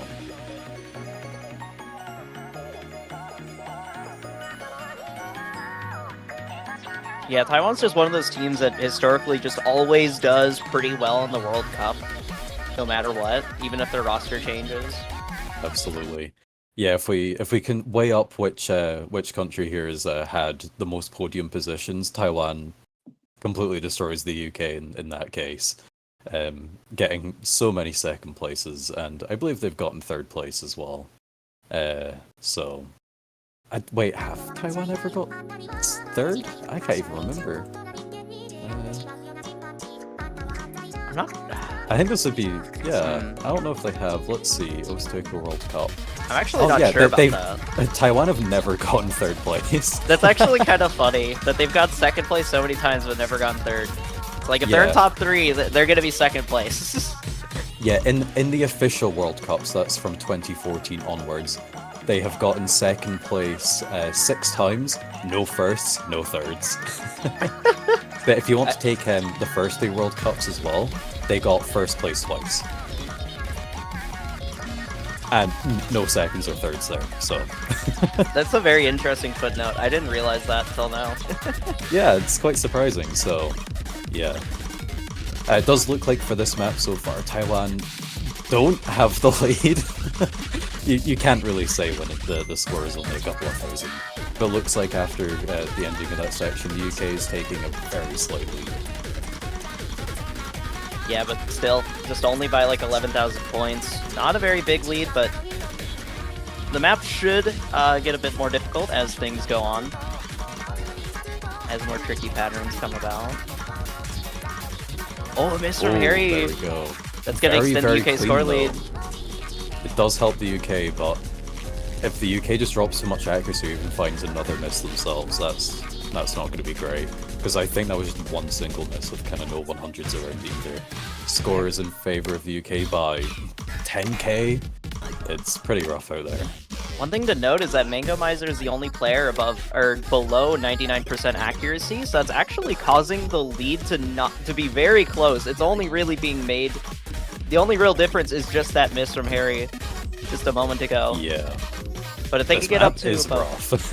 yeah, there's just so much. there's a lot of little parts that are just very tricky to trip up players. Yeah, the fact that a 98.6% FC is like the worst score. Well, technically Harrieta's is slightly lower, but that's just due to the combo. Like, considering those two are the worst scores on this map, like that's kind of shows you what kind of situation we have with these two teams here. But what really matters in the end is just whichever team has the highest total score at the end. Even if it's only by 1, that's the team getting the point.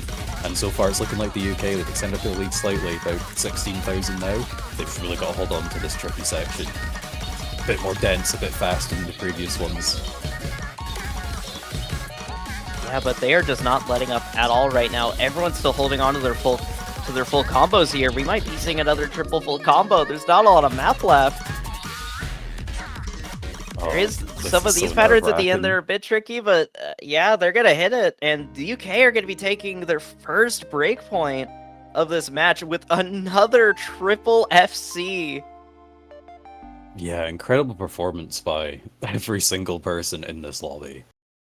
Like, the worst score being Mango's 964k FC.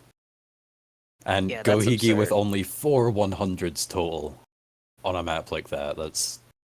How do you even put that into words?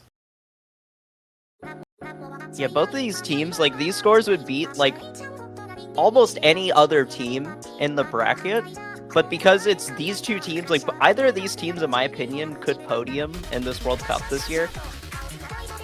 And Yeah, so it's absolutely. just really, it's absolutely insane to just see these scores here. Yeah, I think the more terrifying thought is that one of these teams is going to be dropping down to losers bracket for semi-finals. Yeah, if I had to face this team, either of these two teams in the losers bracket, I'd be terrified. I'd be like, oh no. You just kind of know it's over before you even start. Yeah. But always got to give it your best shot.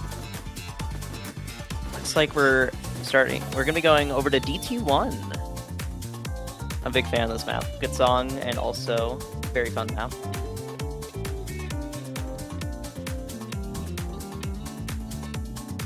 Yeah, this one is the slower of the double times. It's kind of got a bit more technical stuff going on, and still much higher up in the OD kind of department due to the double time. But it's been a really good challenge. I think it's been decently popular throughout this weekend as well. And it's also a pretty good song. I never kind of would have expected to see it in a double time slot, but now seeing it in a double time slot, it just makes so much sense. Yeah, it just fits really well as like a DT1 pick. Especially for this stage as well.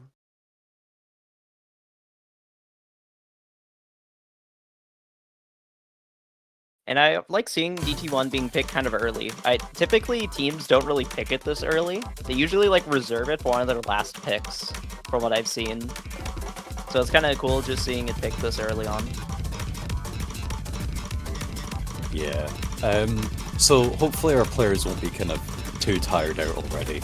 And plus they've just warmed up on the Mod 6, so their tech skills should be just fine. And if I remember correctly, we don't have any swap outs either, so...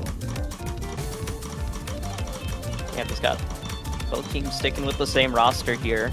Oh, actually Taiwan is the early act lead, but it's only by like a few 100s. Oh, just I said that though. They end up dropping a few 100s, and now the lead flips over to the UK. But just for a moment there, Taiwan had the act lead.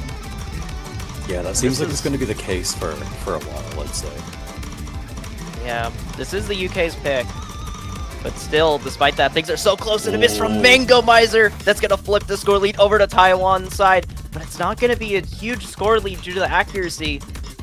Still, though, it is a lead for now. Can they maintain this momentum, though?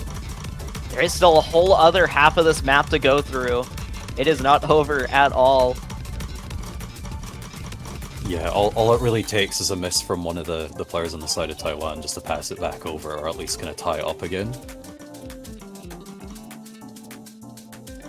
But It's just so incredibly close. It does seem like overall Taiwan have a slight accuracy advantage as well, but I'm not too sure. Actually, maybe the UK. I don't know, because both Gohigi and Horizon are very high 99s by the looks of it. Unless Horizon Horizon's on 98, sorry. So yeah, Taiwan with the accuracy advantage too. Oh, but that miss from high high Greeks. That's exactly what the UK have been looking for. That flipped the score lead over. It's slowly going towards the center. There's not a lot of map though. Taiwan might be able to secure a breakpoint here. They just need to hold on for a little bit longer. It might flip over though, because Monkey D. Luffy's dropping a lot of ordnance. It's flipping over last second.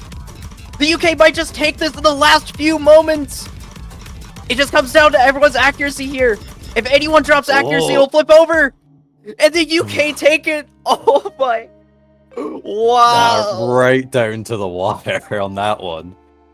I thought Taiwan were going to take the breakpoint there, but the accuracy drops from them unfortunately flipped it over at the last moment. Oh, that is heartbreaking for Taiwan there. Yeah, only 2 misses in the whole lobby there, and both were just 1 misplays, one each side. So, just what more can you kind of say about these teams? I know, it's just every single map is just coming down to like 1 or 2 misses and like a couple 100s right now. It is just so on the wire for all of these picks. The UK might be up 3-0, but every single pick has just been down to the wire. Yeah, it's like just all of the matches in the winners bracket have just been so incredible this year, for quarterfinals at least, because going into this World Cup, everyone just kind of was like, yeah, the teams that kind of get top 8 in seeding, like, because everyone kind of had a rough idea of what teams that would be anyway. They're like, wow, like, you know, it's going to be so difficult to tell between all of them, and there was no upsets caused. All top 8 teams got into the winner bracket quarterfinals. So we suddenly just went from, you know, regular quarterfinals to, oh no, the year where all top 8 teams are such a throw up of who could possibly come out on top. Suddenly it's like, oh, they're all together here in the quarterfinals. So Yeah. It's creating an incredible weekend, compared to last weekend at least, for sure. Kind of went from one of the most boring weekends possible to one of the most exciting ones possible. Yeah, it's So it's really the funny trade-off. how that Sticking with happens. tech, we're going over to Nomad 2, I believe this is. This is going to be Taiwan's pick. They've been so close on the other 2, so, you know, will the UK get lucky this time as well and manage to take the lead right at the end, or will Taiwan manage to hold on to this one and take it for themselves and get a point on the board finally? Yeah, so far though, just yet again, it's the same story every time. The United Kingdom have the early accuracy lead, but how long will that remain for? This map is very scary. There's not a lot of notes. It's like 850 notes total. It's kind of absurd. And so every single 100, every single miss just counts that much more throughout this map. But so far, both teams are playing so incredibly well right now. It's genuinely just coming down to just a couple 100s here and there. And that's the entire score difference. Yeah, that's pretty much all it's been for this whole match, bar a couple of misses here and there. They're just gonna get traded back and forth. But here's the hardest part of the map. Oh. Ariada is gonna be the one to miss, and the map is almost over already. Yeah, and that's Taiwan really need a double miss from the UK here, ideally. But they're just not willing to give up those combos at all. Yeah, everyone decided UK is FCing still, and we actually see an SS from Gohigi to secure another breakpoint here. What is that team score? An What? SS from Gohigi, 3 100s from Horizon, and 600 from Mangamizer. The worst total 100 count on the whole map was 7 on the tech What? map. And it's like OD7 as well. This isn't like a low OD tech map. This is OD7. So it's not like a super low OD. This is wild. I can't believe I'm witnessing this right now. And the UK are very ready to jump over to free mod 1 already. Taiwan banned free mod 2, so they're just gonna jump in and say, guess free mod is maybe a weakness of theirs, and try that approach. But I imagine, you know, this is their 3rd pick. They're probably feeling pretty confident on this one, I'd imagine. Yeah, and Taiwan, they kind of desperately need a breakpoint here, because if the UK win this pick, that means they're on match point, and they're in territory of being sweeped potentially, and that could be really scary. Yeah, for sure. It's very clear though the UK have been practicing so hard for this match. Yeah, Like and they kind of recognize that, you know, they've seeded second. They have the bracket run where they don't need to face Taiwan until ideally finals, which means that they can get a top 3 again this year. They absolutely see that, and they're trying to take advantage of that as much as possible. oh, we're seeing it. We're seeing triple hidden hard rock from both teams. Actually, oh my goodness. Yeah, with the style of map this is generally the map that's friendlier to mod, and with the nature of these teams, I think it'd be more strange to not see 6 mods per side.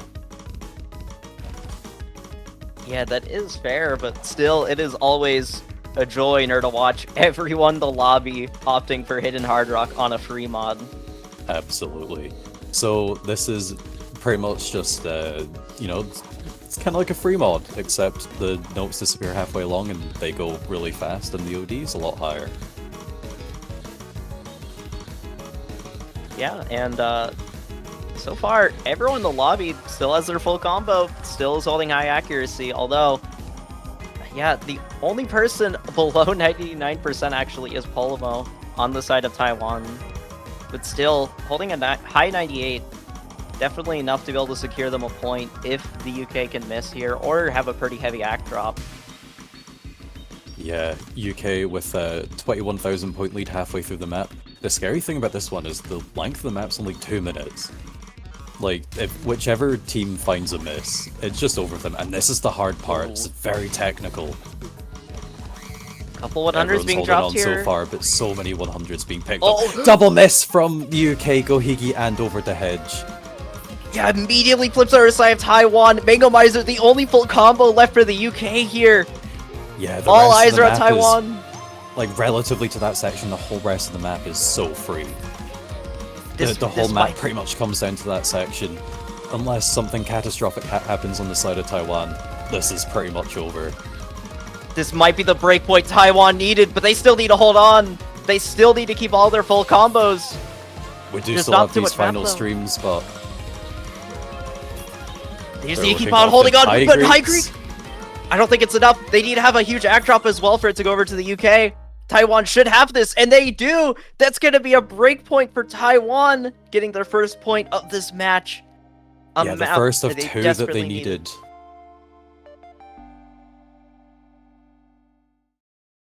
Two full combos there for the side of Taiwan. Very impressive stuff.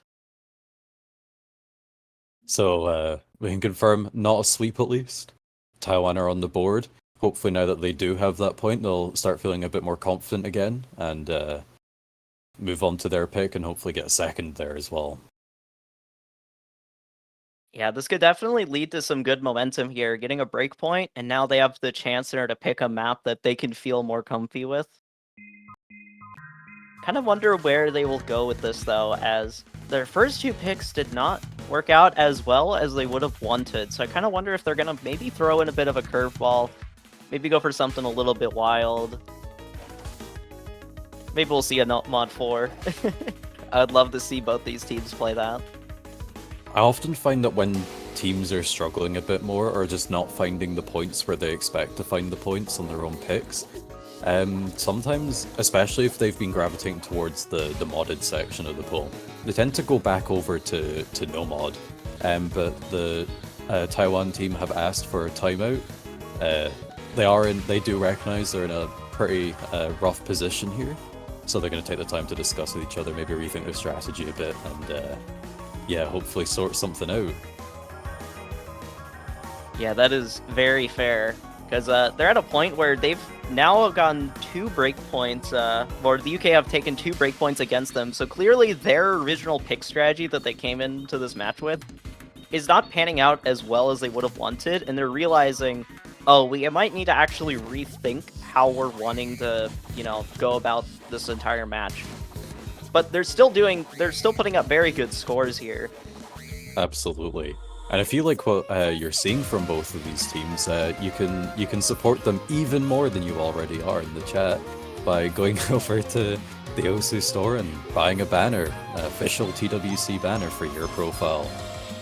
You can select the UK, Taiwan, or any of the other 30 teams that qualified for this year's Taiko World Cup for only $2.50 US, and all the proceeds of that go back towards the run of the tournament. And if you happen to pick the banner for the team that wins the World Cup, you get to keep it for a whole year. You can show that off, it turns a nice golden color, and you can say, I predicted the winner. Look at me. So, yeah, you can go on over and check that out. And you can still buy banners for the teams that have been knocked out of the tournament already. And, you know, if you just love them anyway, show them the support even after they've been knocked out. Yeah, an absolutely fantastic way to support Taiko World Cup and all of the teams over here.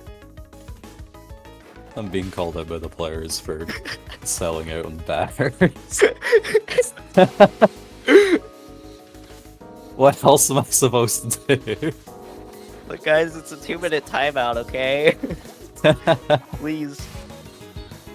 Anyways, but I kind of wonder what they're gonna go for. And so you were kind of predicting like a no-mod pick potentially from the side of Taiwan here. Yeah. I was I'm not kind sure of thinking exactly what, but I don't know. We still have that no mod 4 open actually.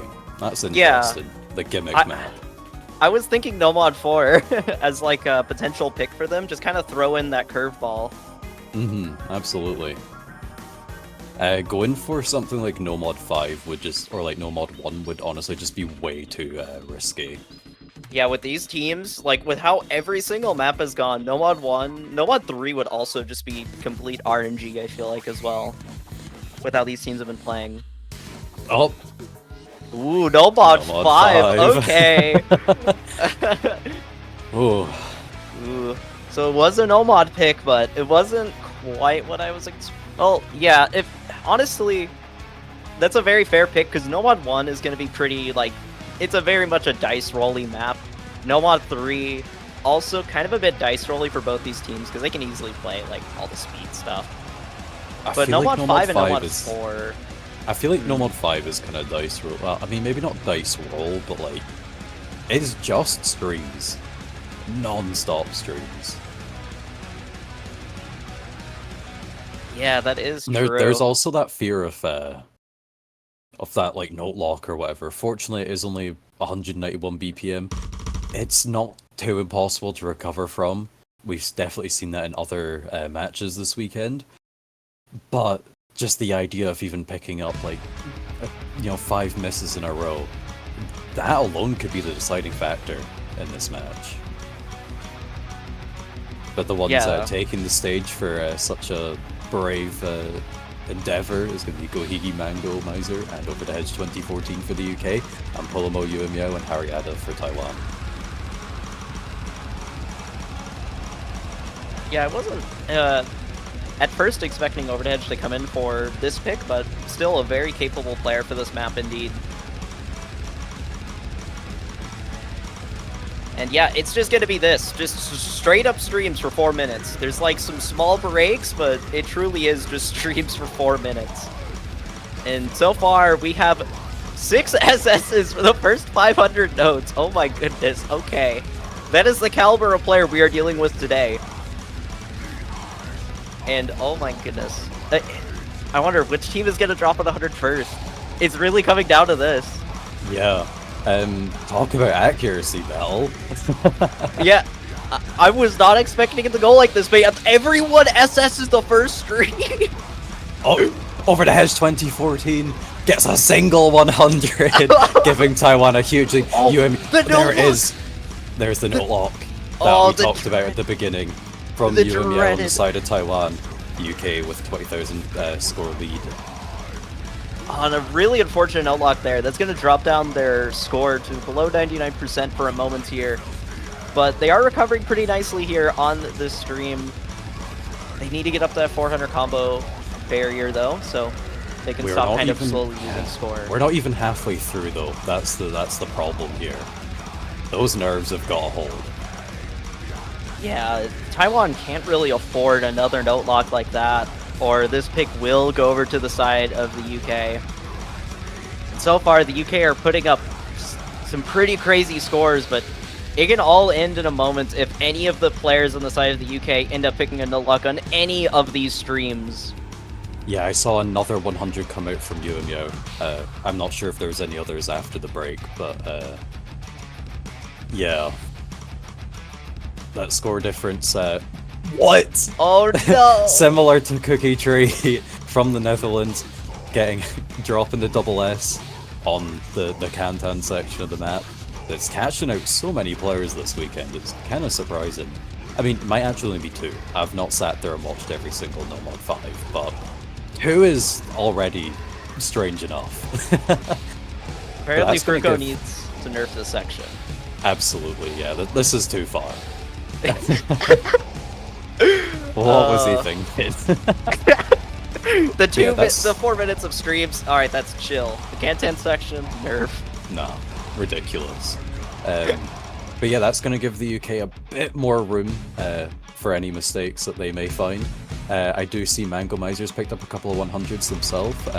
Looks probably about 3 or 4, I'd say. Gohigi and Polomo still on that double S though.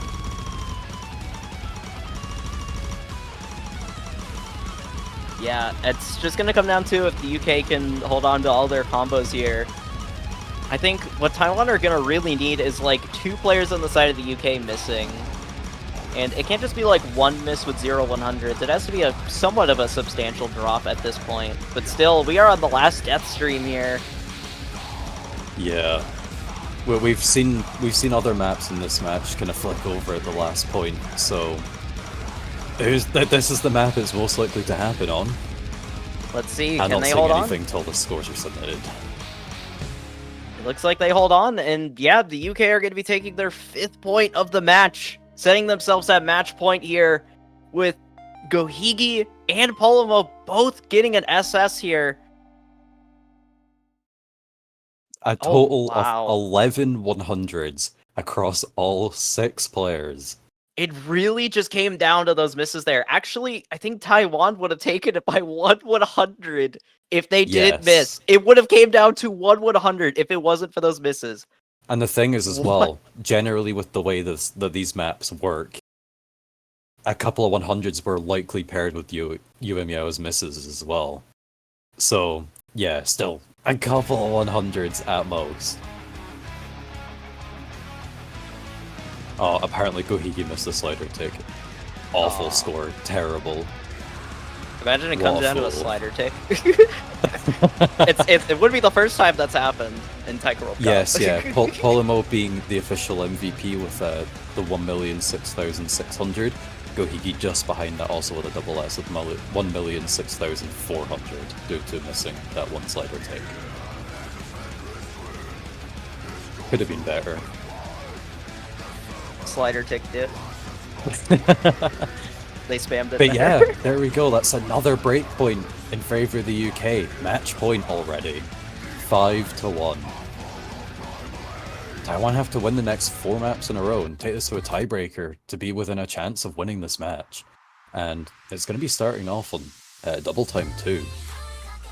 Yeah, and even though the UK are at match point here, honestly, with how every single map is gone, there is a possibility Taiwan could actually come back into this match if they can play all the maps to the same level that they kind of have been playing. Because every single map has been just relatively close. Like, it's just come down to, like, just a few misses, few 100s. Absolutely, yeah. So I would not count Taiwan out of it just yet, even though things look very grim for them right now with them being at match point. Absolutely. You know, we've had plenty of matches this year where it kind of looks like a sweep is happening, but then like a reverse sweep situation is what ends up actually happening. Or at least the team in this kind of situation but then makes back like 2 or 3 points, so yeah, it can go either way, especially as the pool kind of dwindles down and the options that there are. Perhaps the maps that Taiwan have been picking are just the ones that the UK also favour and do really well on. But now that we're kind of 6 maps down plus the bans, perhaps the UK are kind of left with less comfortable maps, and maybe this is the time for Taiwan to come back. Yeah, as both teams start kind of dwindling their preferred picks, maybe Taiwan ends up kind of being the better team when it comes to these last few picks that really determine how the match is going to go. And it looks like we'll just have to see if Taiwan can come back into this. Going to be starting up DT2, picked by the United Kingdom. Taiwan need to win this map and every single map remaining in this match in order to stay in the winner's bracket and advance on to the winner's semifinals. So a lot of pressure on them. Oh. I feel nervous for these players. Yeah, the UK are probably just sitting here being like, okay, this is our pick. We just want to close this out. And Taiwan are fighting for staying in the winner's bracket here. So just a lot of pressure on both these teams here. So far, some early 100s from the UK. Oh, but the miss from Monkey D. Luffy right there. That's a pretty substantial drop. They dropped down to 95% accuracy.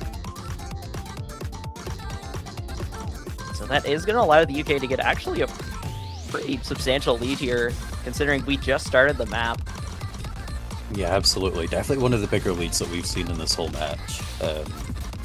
Yeah, they're just coming down to Monkey D. Luffy, struggling with the accuracy on the intro, third in the map. But I'm sure they'll stabilize, and you know, maybe the UK will start to get a bit tired. This has been a very intense match.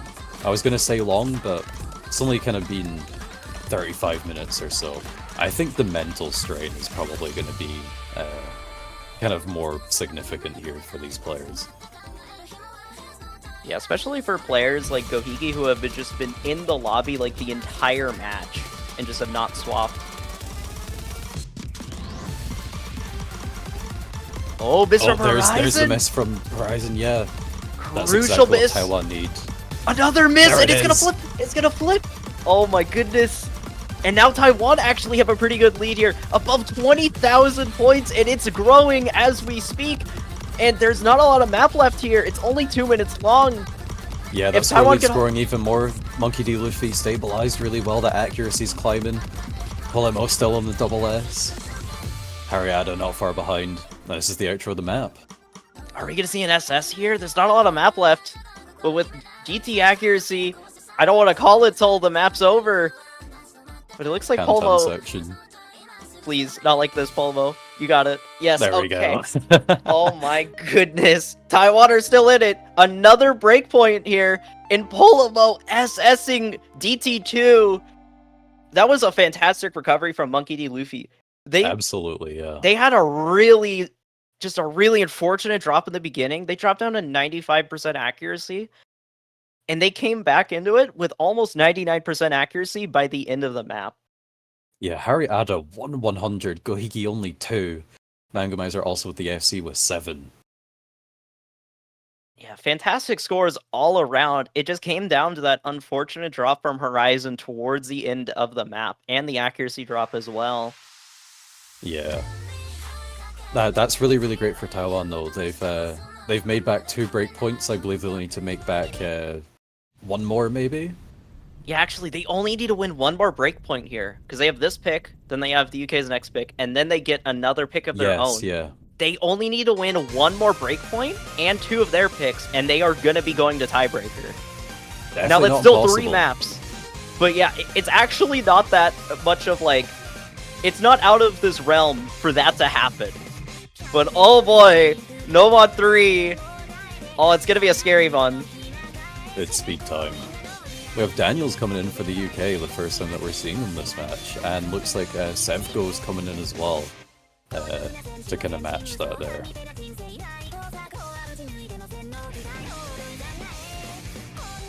Oh, Yeah. I don't even know. I kind of want to see. I want to see the. Oh, where is it? the qualifiers results for kind of the speed map, I want to see where the teams placed, see if that might give a slight indication. Because normally qualifiers is supposed to be around this difficulty, so it's going to be the closest thing that we have to figuring out how these teams may do. Yeah. And if Nomod 2 was kind of the speed Nomod, no, was that tech? I can't mind. Was there a speed Nomod? I don't think there was. I actually don't remember. Oh no. Okay, you know what? I've just wasted everyone's time. I'm sorry. Oops. It happens. Yeah, going on to the speed nomad pick, if you weren't tired of speed from the previous pick, maybe you will be by the end of this one, because it's 280 BPM for nearly 3 minutes. Yeah. You know what will really determine which team is kind of gonna be winning this map? The results of this map. I think that will be a pretty good indicator. You know, very true. Which got to wait about 2.5 minutes, but and then we'll have a decisive answer. You know, that's a great idea.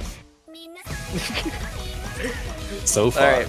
UK has a lead, purely down to slightly better accuracy, but only slightly. It's only just by a few 100s. Oh, But now it comes down to very- misses from Daniel. yeah, very unfortunate miss there from Daniels. It's going to give Taiwan now a 10,000 score lead here. Still, though, it's not a very big score lead. If they drop, like, just a couple 100s here, it'll start getting very dicey really quickly. Like, if they have a big act tank, it could definitely just swing back over to the side of the UK. Yeah, but that's the question. Will that even happen? These players are looking highly confident on this map so far. The worst score on the side of Taiwan being Sevco with 99.82% accuracy. And Yeah. Gohigi on the side of the UK still holding on to that double S. Just waiting for any slip up on Taiwan to try take the lead back in their favor. But 2/3 of the way through, Taiwan's still not giving the UK any opportunity. D100s from Mango Miser there as the map slowed down for a moment. Yeah, it's just coming down to those misses from Daniels earlier, but they're above the 400 combo cap, so they're not going to be losing any score from that anymore. A couple more 100s from Mango. We're seeing a Possible 20,000 damage is score already lead. done though. Yeah, But those final misses guy. could have sealed the entire map. There's not too much map left here. Still, though, there is a chance for the UK to come back into this map at the last moment here and take it. Yeah, Taiwan we're have to hold on. onto like the medium difficulty kind of section. The hardest parts in the Ki are gone, but I think this is pretty much it. Yeah, that sealed it. Taiwan getting their 3rd point of this match and their first point on a pick that they actually picked. Which is very interesting because their first 2 points of this match were both break points. Alright, it's Nomad 4 time. Horizon jump into the lobby immediately. But let's take a quick look at those scores from the MP link just to get a better idea of who did what. So Taiwan total 9 100s. Gohigi managed to maintain that double S right to the end. Mango with a 5 100 full combo and Daniel with the unfortunate 2 misses, but 15 100 score, still very good. Just unfortunately not quite up to scratch in this lobby. But compared to most other players in the tournament, incredibly strong score. But we've got the gimmick map. Oh wow. No mod 4. Often if the gimmick map is left open, in the cases where it is left open, you normally see it very early on. Normally the teams that want to be picking it, they've been practicing it right before the match, they just want to jump right into it just so it's still fresh in their minds. We're going into this map, this gimmick map, as the 9th map of this match. Yeah, usually teams have been opting to pick it earlier on, as we've seen, in like previous rounds and stuff, but teams have been sort of hesitant to pick this one. I feel like this gimmick map is finally like it's getting to that point where a lot of teams are really struggling to kind of play it, so a lot of teams are kind of not wanting to pick it right out of the gate. Absolutely. The biggest thing I can note here about the players is that Horizon and Over the Hedge for the UK didn't play the previous map. So they could have been practicing this, because, you know, this is the UK's pick. They could have intended, we're going to pick this next, go practice it. For Taiwan, though, they only have one player in that position. And with an early miss from Polimo, it does seem like the UK have a slight advantage here. But with the way these gimmick maps go, sometimes it'd be really hard to tell. Yeah, especially because the first half is a lot more tame than the second half. So yeah, just to try to describe a bit more to the people that may not be familiar with like taiko gimmick stuff. These yellow notes, they're technically not notes, but they're representing notes. So sometimes like you get gimmicks where the small yellow notes are red dons and the big yellow notes are blue cats. But we also have a gimmick in this map where just singular, like, standalone yellow notes are dons, and then, like, the weird kind of accordion-y stretched out ones are cats. It's really difficult to read. Yeah, it's some tricky stuff right here, and it is absolutely impressive to see the scores from all these players here. This is currently incredibly close. What is going on? I know, it's just coming down to that one miss from Polimo earlier, but they haven't even dropped the 100, I believe, outside. Like, they've just had that one miss, and that's it. Like, we have scores flickering on the gimmick map. This is the map that you will casually see a score difference of 400,000. Like, okay, yeah, that's normal. This is wild. We have a score difference of 6,000. And we just got through the hardest part of the map as well. We're slowly getting towards the end of the map. The UK still has the lead, but they've really got to hold on to it. They absolutely cannot afford to lose this as a breakpoint to Taiwan. Oh, but that is some Greek's high Greeks missing. that might have sealed it. The UK Right at might the be end of the taking map. this point, and they do. They secure this point and the entire match, and the United Kingdom will be moving through the winners bracket into the winners semifinals. Meanwhile, Taiwan will be dropping down to the lower bracket, where they will have to fight to stay in the tournament. And, Before we go on to wow. that, I want to address the results of this map. The United Kingdom, like, okay, first of all, 3 double S's on the gimmick map. Second, 1 100 total from the UK. Third, 6 100s total from Taiwan with 3 misses. What is this? UK almost got a completely perfect team score on that. This is just the UK have played so well in this match, and this map as well. Like, I can't believe we are seeing a nearly perfect team score here from the UK on a gimmick map out of all things. Like, maybe a No Mod 1 you could see this happening on, but a gimmick map like this, that is just absurd. Yeah, so, just to move on a wee bit. So, congratulations to the UK on a very, very well-deserved win. You'll be advancing on through the winners bracket into the semi-final stage, facing the 3rd seed team of South Korea, who just got there by going against China just before this match. And for Taiwan and all you amazing Taiwan fans out there, yeah, they did absolutely amazing this match, and they're gonna have a really fun time destroying all the teams in the losers bracket, I think. Their first match will be I don't know where their first match will be, actually. It will be Somewhere. against Canada, I believe. Oh, and yes, so it is. Good luck, Canada. Good luck, Canada, They're because gonna need it. your opponent looks to be very terrifying. Taiwan looks to be quite a scary team, and even though the scoreline was 6-3, that really doesn't represent how close this match was. It could have very easily gone to tiebreaker at every single stage. It just came down to the fact that the UK just clutched up on their own picks, and Taiwan seemed to fumble just a little bit more on their picks. You know what this potentially leads to, though, in the losers bracket?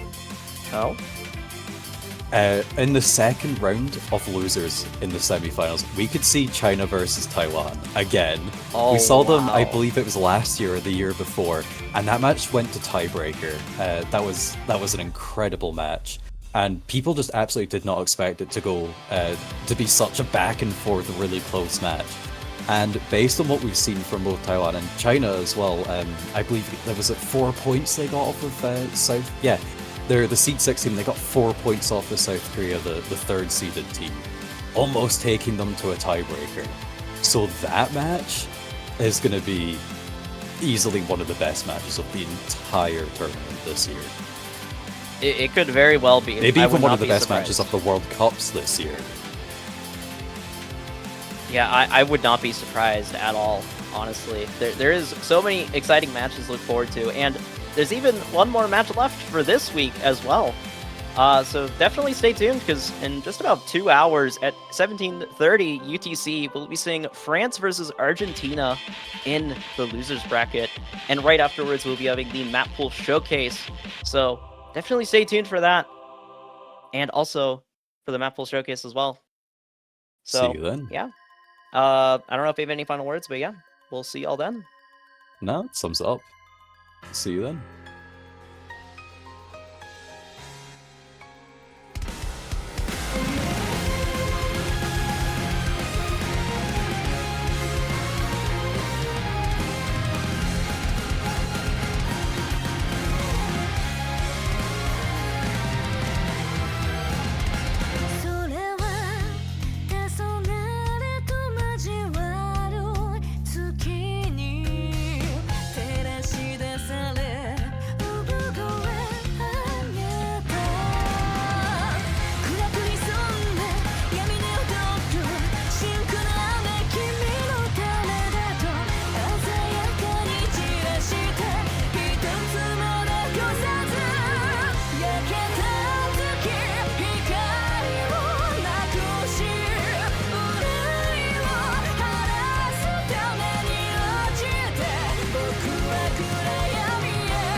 All right, ladies and gentlemen, welcome back to the continuation of Taiko World Cup 2024, the quarterfinals.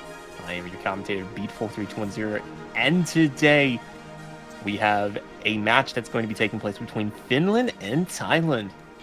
Joining me today is going to be none other than a good old friend Jugs. How you doing, man? Hello, I am super excited for this one. I know people have been calling the match of Thailand versus Turkey an upset yesterday.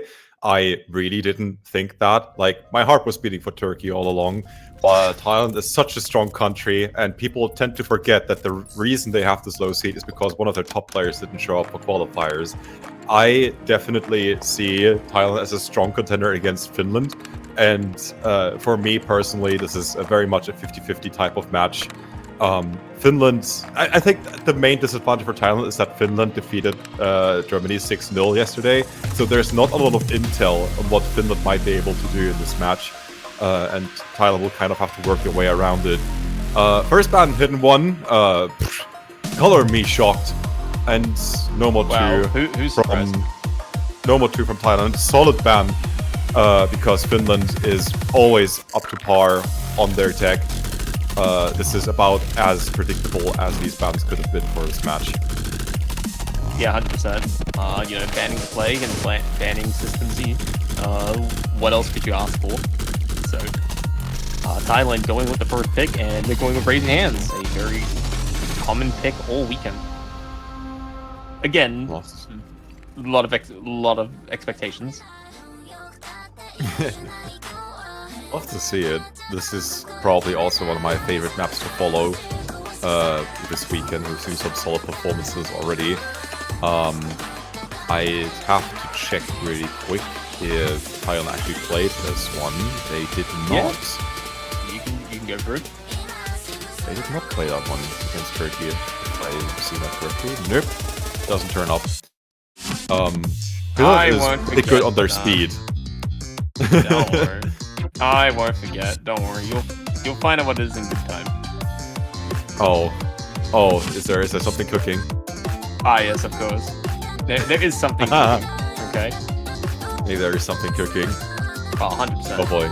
I'll tell you a lot of stories. Okay. Oh boy. Beat has been to Thailand and has brought back a lot of stories. Ah, yes, 100%.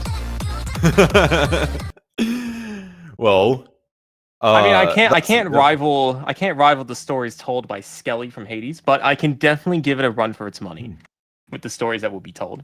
Of course, we'll find out if we ever get into a tactical timeout. But until then, we're going to be kicking things off with double time to Raise Your Hands. 2 minutes and 10 seconds in length. 258 beats per minute. As a lot of people have been noticing. Very popular song, very popular pick. Definitely a lot of action. So, you see Bananas and Toli representing Thailand. They are off to a good start as Anti from Finland takes up the miss.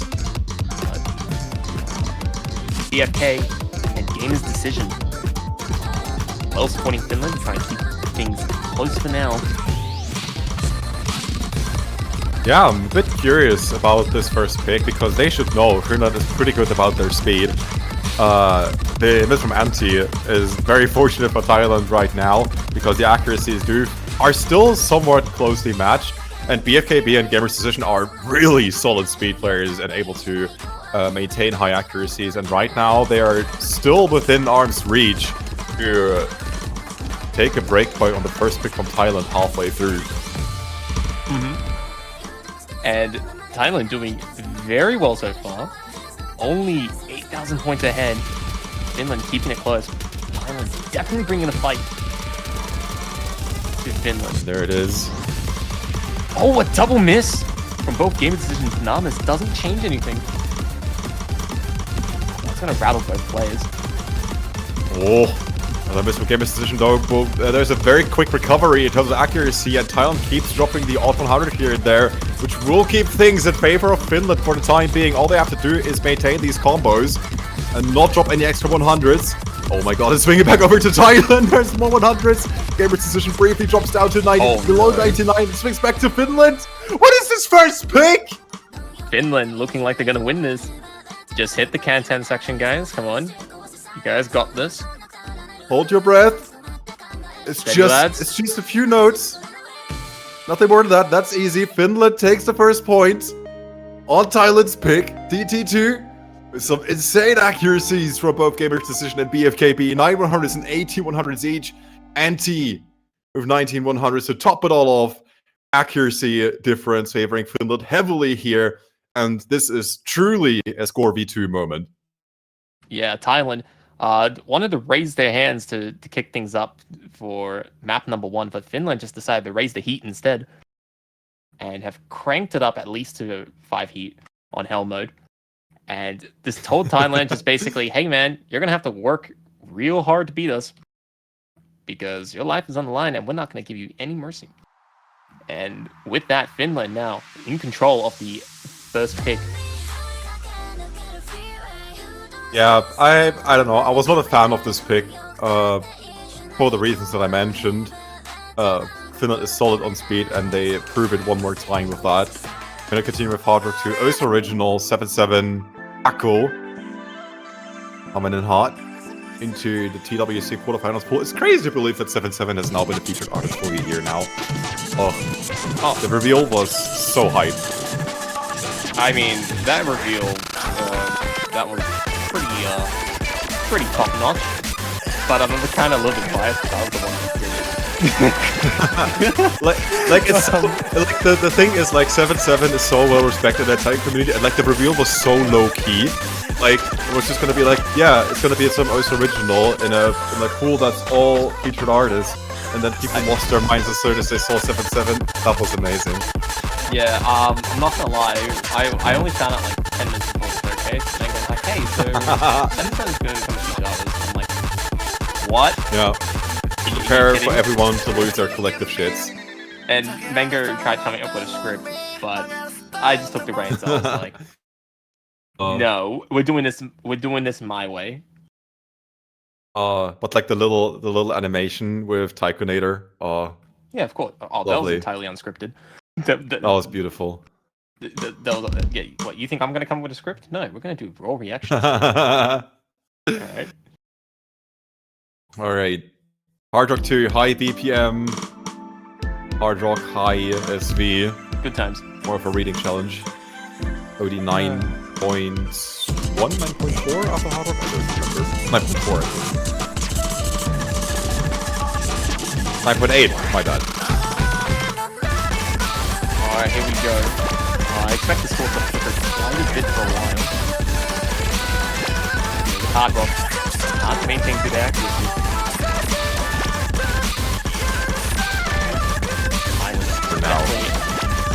Definitely not going down without a fight. Let's see. Anti and Banana can't seem to cut around. Banana's right slightly behind Finland counterpart. Right shoulder. Goalie with the first miss. Just gonna swing over more comfortably into Finland's favor. The accuracies were pretty closely matched up until that point.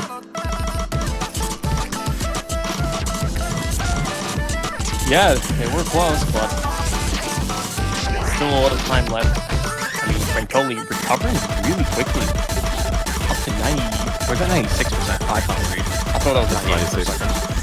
I thought that was, So did I. I thought that was 98. I thought Francoli made like the fastest recovery of my life. But, you know, it's that insane.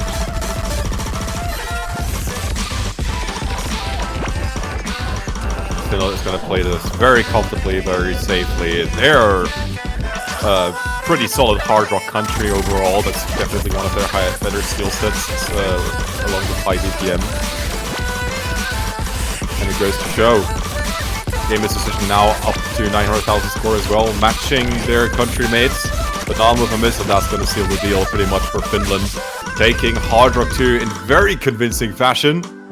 Oh, the Gamer's Decision just moving past the 1 million barrier. Beautiful stuff. And Finland going to solidify that breakpoint that they won earlier. And now it's up to Thailand to try and reel things back a little bit. Second point for Finland. FC's all around. 700 some anti, 33 and 34. Just 100 apart from both players. But not in Gamer's Decision. Beautiful stuff.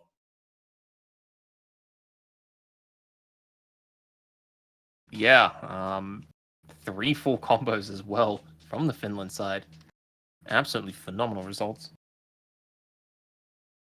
But where will Thailand go from here? There's still plenty of options. We're just getting started. I mean, then again, consider that yesterday Thailand played Turkey 6-2. The only maps that they dropped a little bit on was Nomad 6, it's like a techie speed fit, and Nomad 2, which has been banned rightfully so.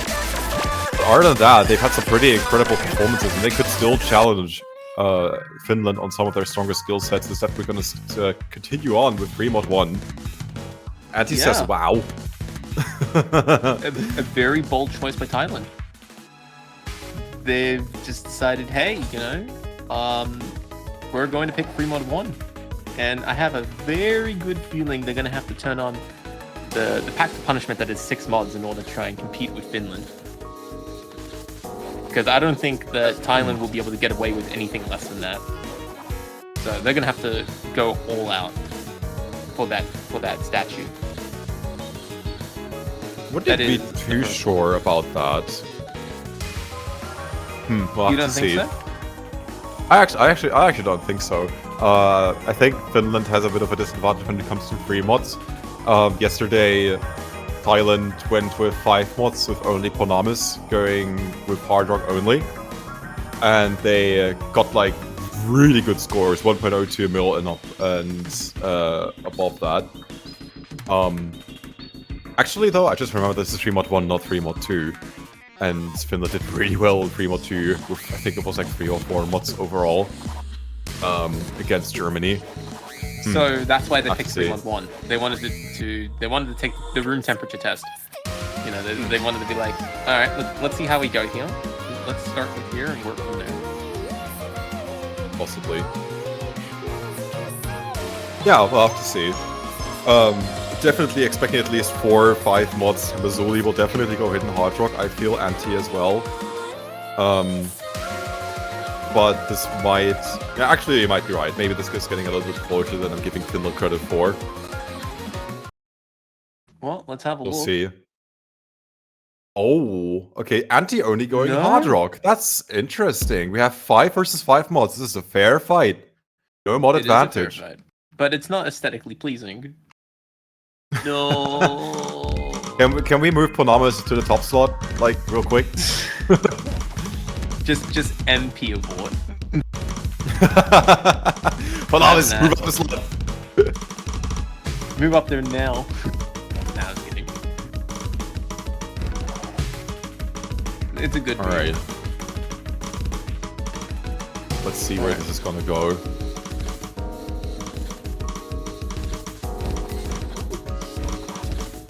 Let's see. Mazzuli, a player to keep an eye on, has been severely underperforming compared to the rest of the lobby. But Bodeman making up for it. But just barely. Just barely. Anti and Panamas are just kind of chilling. They're next to each other. Maybe one slightly ahead of the other, but it's not going to make a difference compared to the other 4 players with extra mods. But the accuracies couldn't be any closer. You have Mazzuli versus Banan, you have Ray Foley versus Botnan, and Ponamis versus Anti. Here comes the 1-6. This is a very sketchy section. A lot of players picking up 100s, taking from the Thailand side. Banan drops below 97. Oh, but So does Mazzuli. Mazzuli with a miss though. Finland has missed. Both of them have missed. Oh, but Banan had missed as well, but Banan's making up for it already. Where did Banan Okay. miss? I didn't even notice that. No, he missed somewhere. And it doesn't matter because Thailand's now trying to run away with this combo momentum, but it's going to come down to these last streams. There's barely any room for error. But it looks like Thailand will be able to make it. They'll be able to RSV sections. they'll be able to escape they'll be able to escape the realm of 0 points that is 0 and get to number 1. Taking that elevator up to the first point.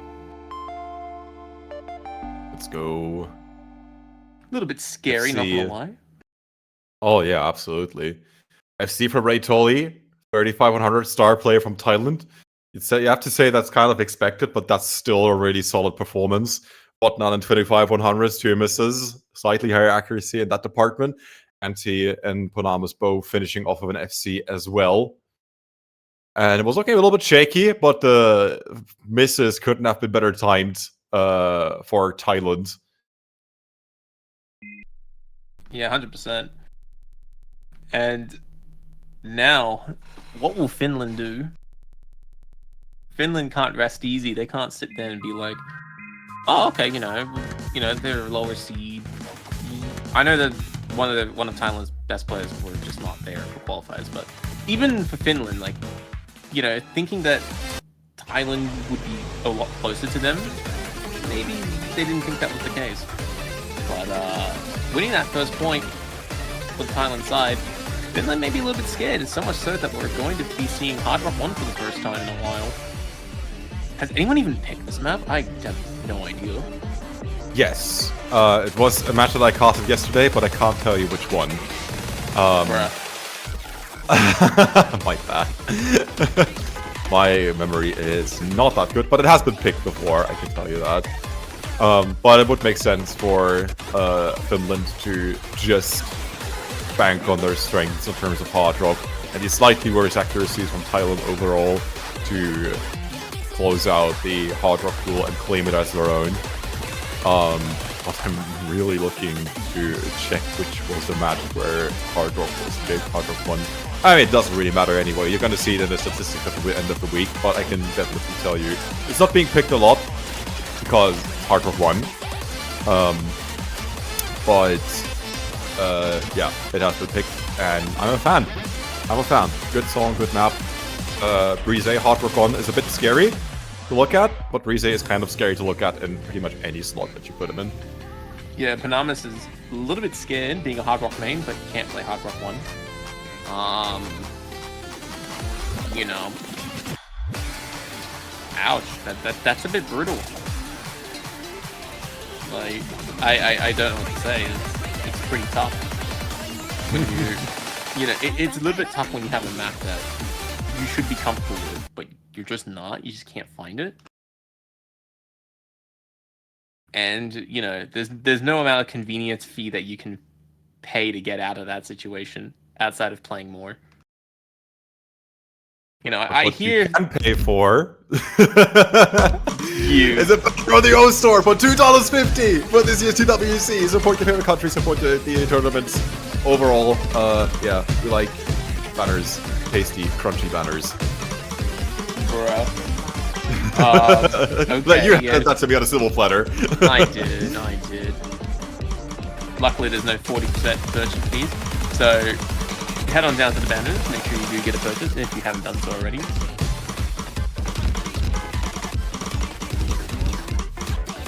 Alright, I'm seeing the first drop from Panamas, followed by Vatnana being traded back. Accuracies are comparable, except for Anti, who is sitting on the SS. And Banan staying close behind with a 99.69. Well, let's have a look. Island playing very well.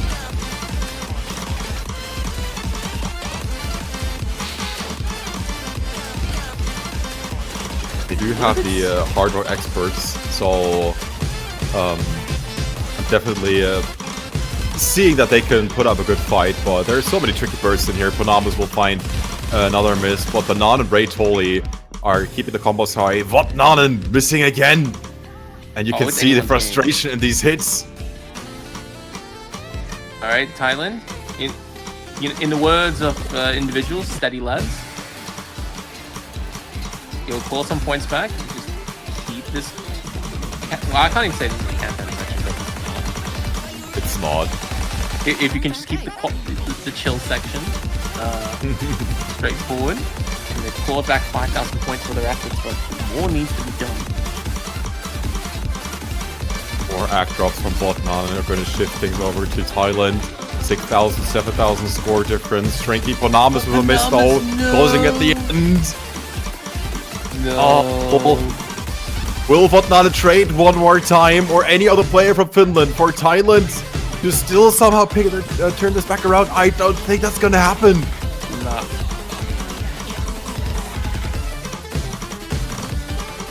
And Thailand, unable to beat Finland on this pick.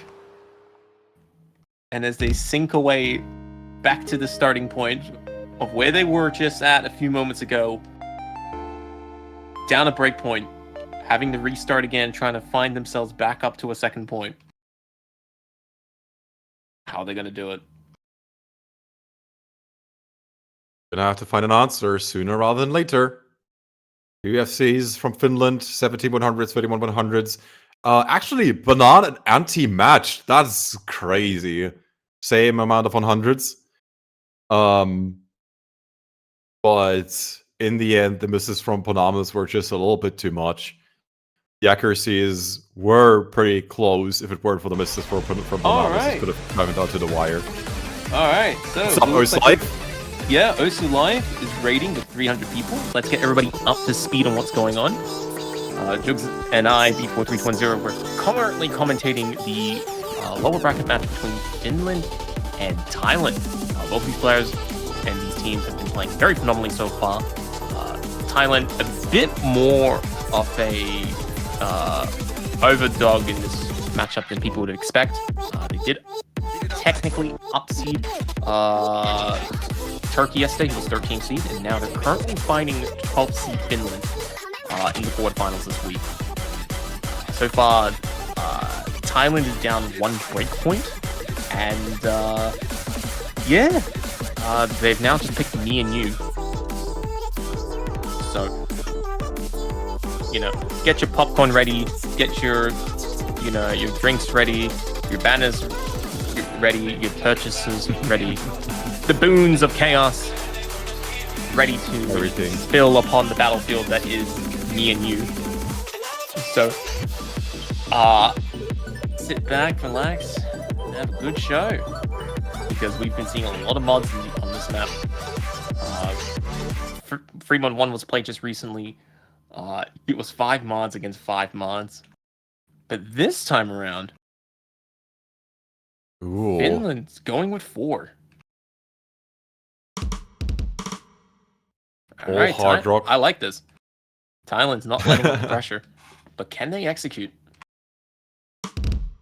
2 hard rocks, 1 hidden hard rock from Finland. 2 hidden hard rocks and 1 hard rock from Thailand. Hard rocks all around. Just going only hidden is a bit insane on this pick. So maybe just a bit more hard rock play. I think I've seen a lot more hard rocks than I have seen hidden on this one.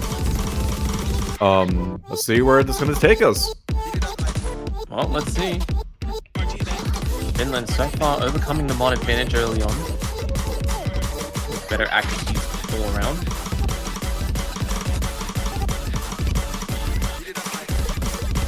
But Thailand's going to claw back those points.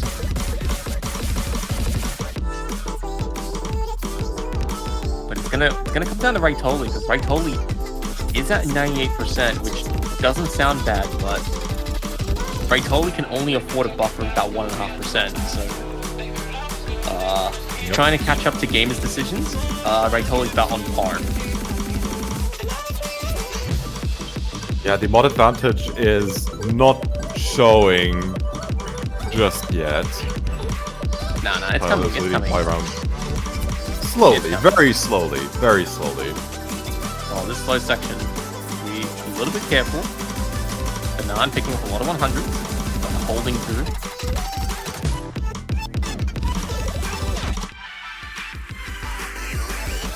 Alright, all the players timing that correctly.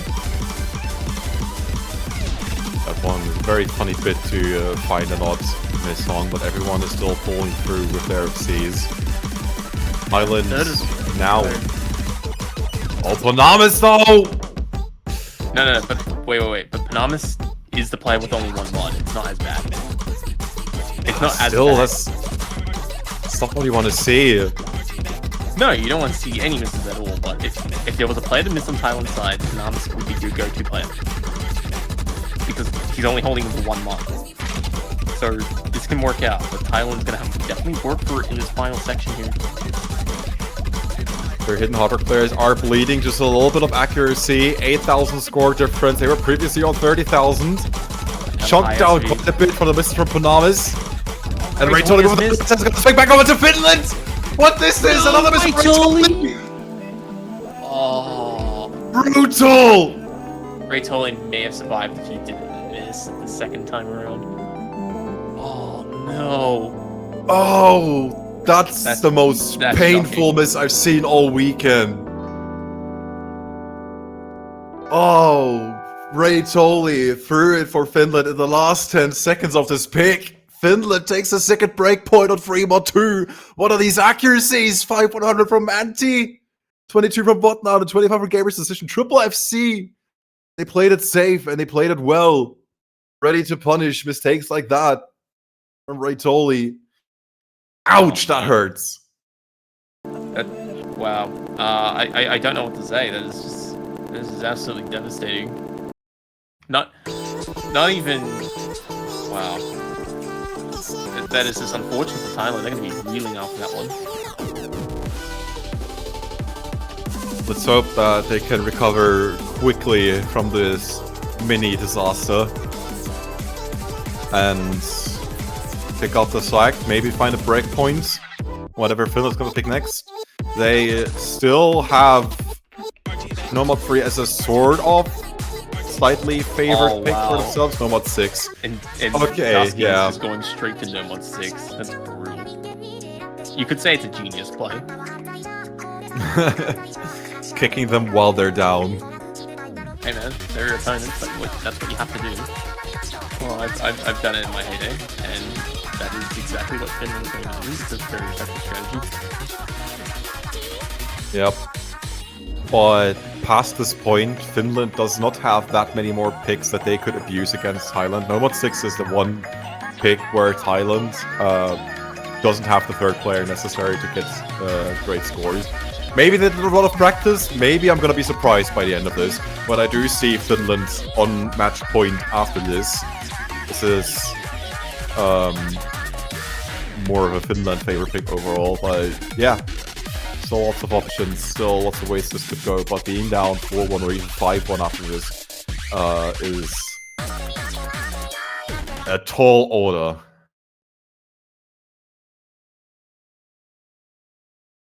Oh well, let's see how it goes.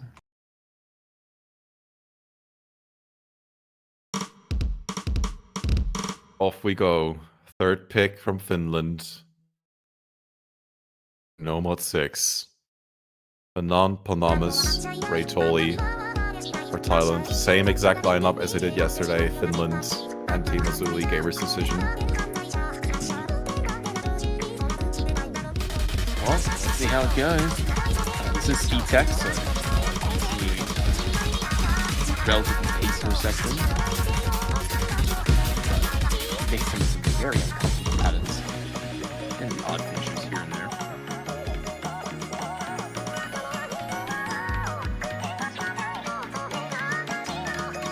Take a breather. This is as chill as it's going to get. Another 3-minute pick. There's still lots more to come. And we're just about to get started. Well, here we there go. It is, Banan Mazuli. Throwing first blood. Oh, but Bananas is tanking even harder. It's going to give Finland a good start. But there's a lot of shaky performances between these players. Azuli down to 95%. Game's Decision holding the FC. Barely 97, 98%. Anti's now just dropped full combo.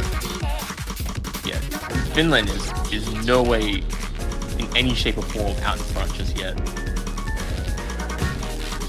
This is shaping up to be a lot closer than I expected.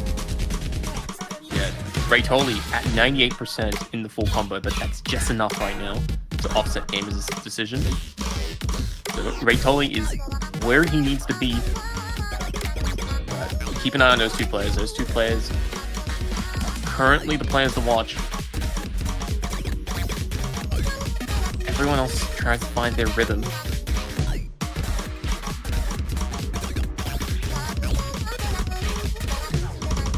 Everyone getting through that swing section fine. Yeah, but it's the next section Accuracies are stable. If it's the next section afterwards that the players need to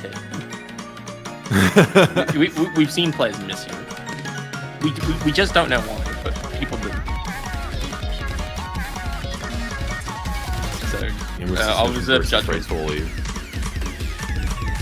Game of decision. Oh, anti. There it is. And Panamis, no! Huge drop there, Banan. Game of decision going down as well. I don't know if there is enough map left for Tyler to claw back here. Mazzuli finds another miss, but the score advantage is not really shifting over to Thailand. We're still 50,000 point lead for Finland. Panamis, Mazzuli trade again. Raytoli's trying, but not enough. Raytoli's trying so hard. Wow. A huge result for Raytoli, surviving that map with the only full combo in the lobby in 55 100s, but not enough to overturn the result. And Finland now staring down match point. And wait. Nomad 1 wasn't played. Thailand has picked Nomad 4. So there we go. More like it. Yeah, so don't be fooled by the graphic. The graphic is doing a little bit of trolling. You know, we just had an invisible pick, guys. Totally. Hidden. Dang. Hidden picks. PWC, but none of the maps are known before the match. You just pick blindly. Oh, wait, well. that's kind of yeah. Well, let's see how this goes. Because Finland trying to give the beatdown that they've wanted to do for a while, but Thailand's just been very stubborn.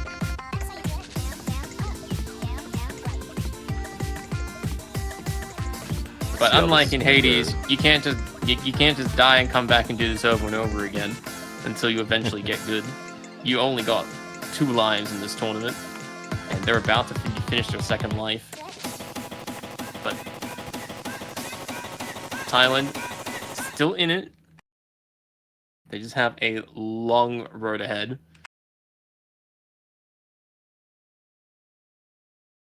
I mean, look, I do. Sorry, go ahead.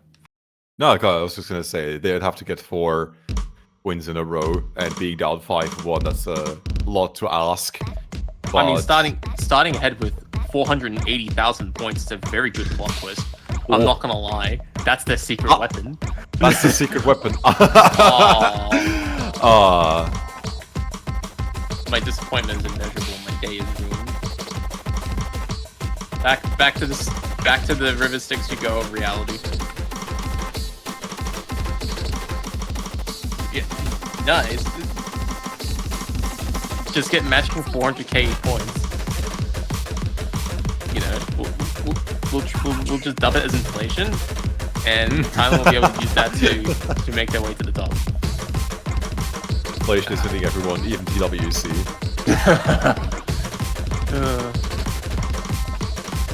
But let's see, Zero Kong and HC Enjoyers, 2 players we haven't seen for the most part all match.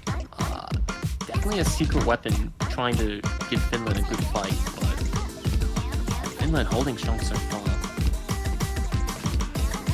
Do you know Hidden Enjoyer has already missed? Which means Finland is currently sitting on a pretty decent advantage, but we're just about to get into the crazier part of this pick. Zero Kongs with another miss, leaving the only FC on Banan for Thailand. But Finland looking absolutely flawless. Oh, wait, never mind. Must be slipped up. with Hidden Destroyer. Zero Kong's Hidden Destroyer missing all over the place.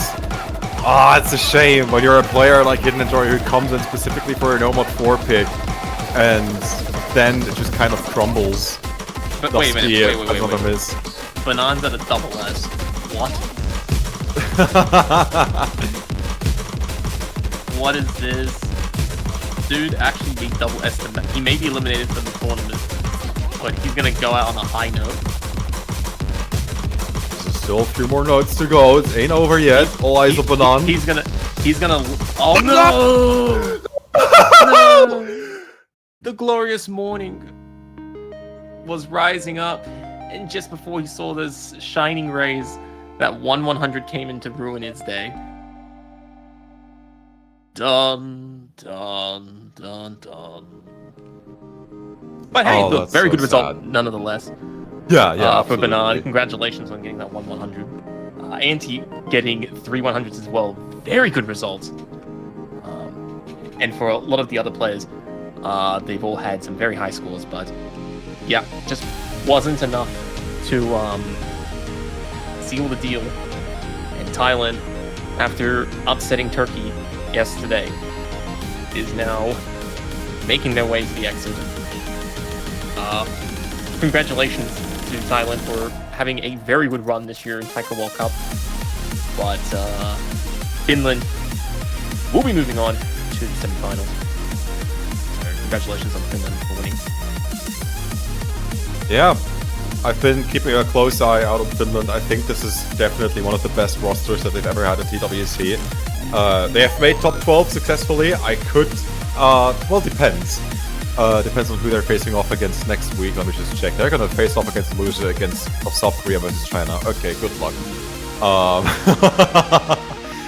Yeah, we'll see about that. That's also the match that's happening in an hour. You see, we have 2 more matches, winners bracket matches, coming up. South Korea versus China in an hour from now, and 2 hours from now we have Great Britain, the UK versus Taiwan. 2 top tier matches that you should definitely not be missing in this year's CWC. I'm super excited, and yeah, I've been loving this quarterfinals weekend. We've had a lot of great matches, and I'm certainly hoping that with these 2 final matches that are coming up, we will be closing this weekend out on a high note before we we will. semifinals. Oh yeah. And not just that. After these 2 winner bracket matches that are coming up, I believe at around 17 UTC, somewhere around there, Argentina is also playing against France, which is a very spicy loser bracket match that there's definitely a lot of fans that will be waiting for.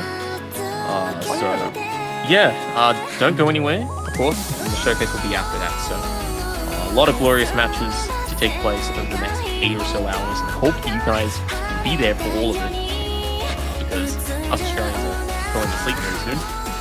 So hopefully you guys can get some good action in there. Oh yeah, we will. Yeah. Any parting words you want to say before we wrap things up? As always, stay hydrated, buy your banners, and stick around. It's been a pleasure casting with you and witnessing this match with all of you watching right now. Yeah. 51 minutes to go until China versus South Korea. We'll see you there. Stay put. And have a great one. Goodbye. Take care, everybody. See y'all later as the Taiko World Cup quarterfinals continues.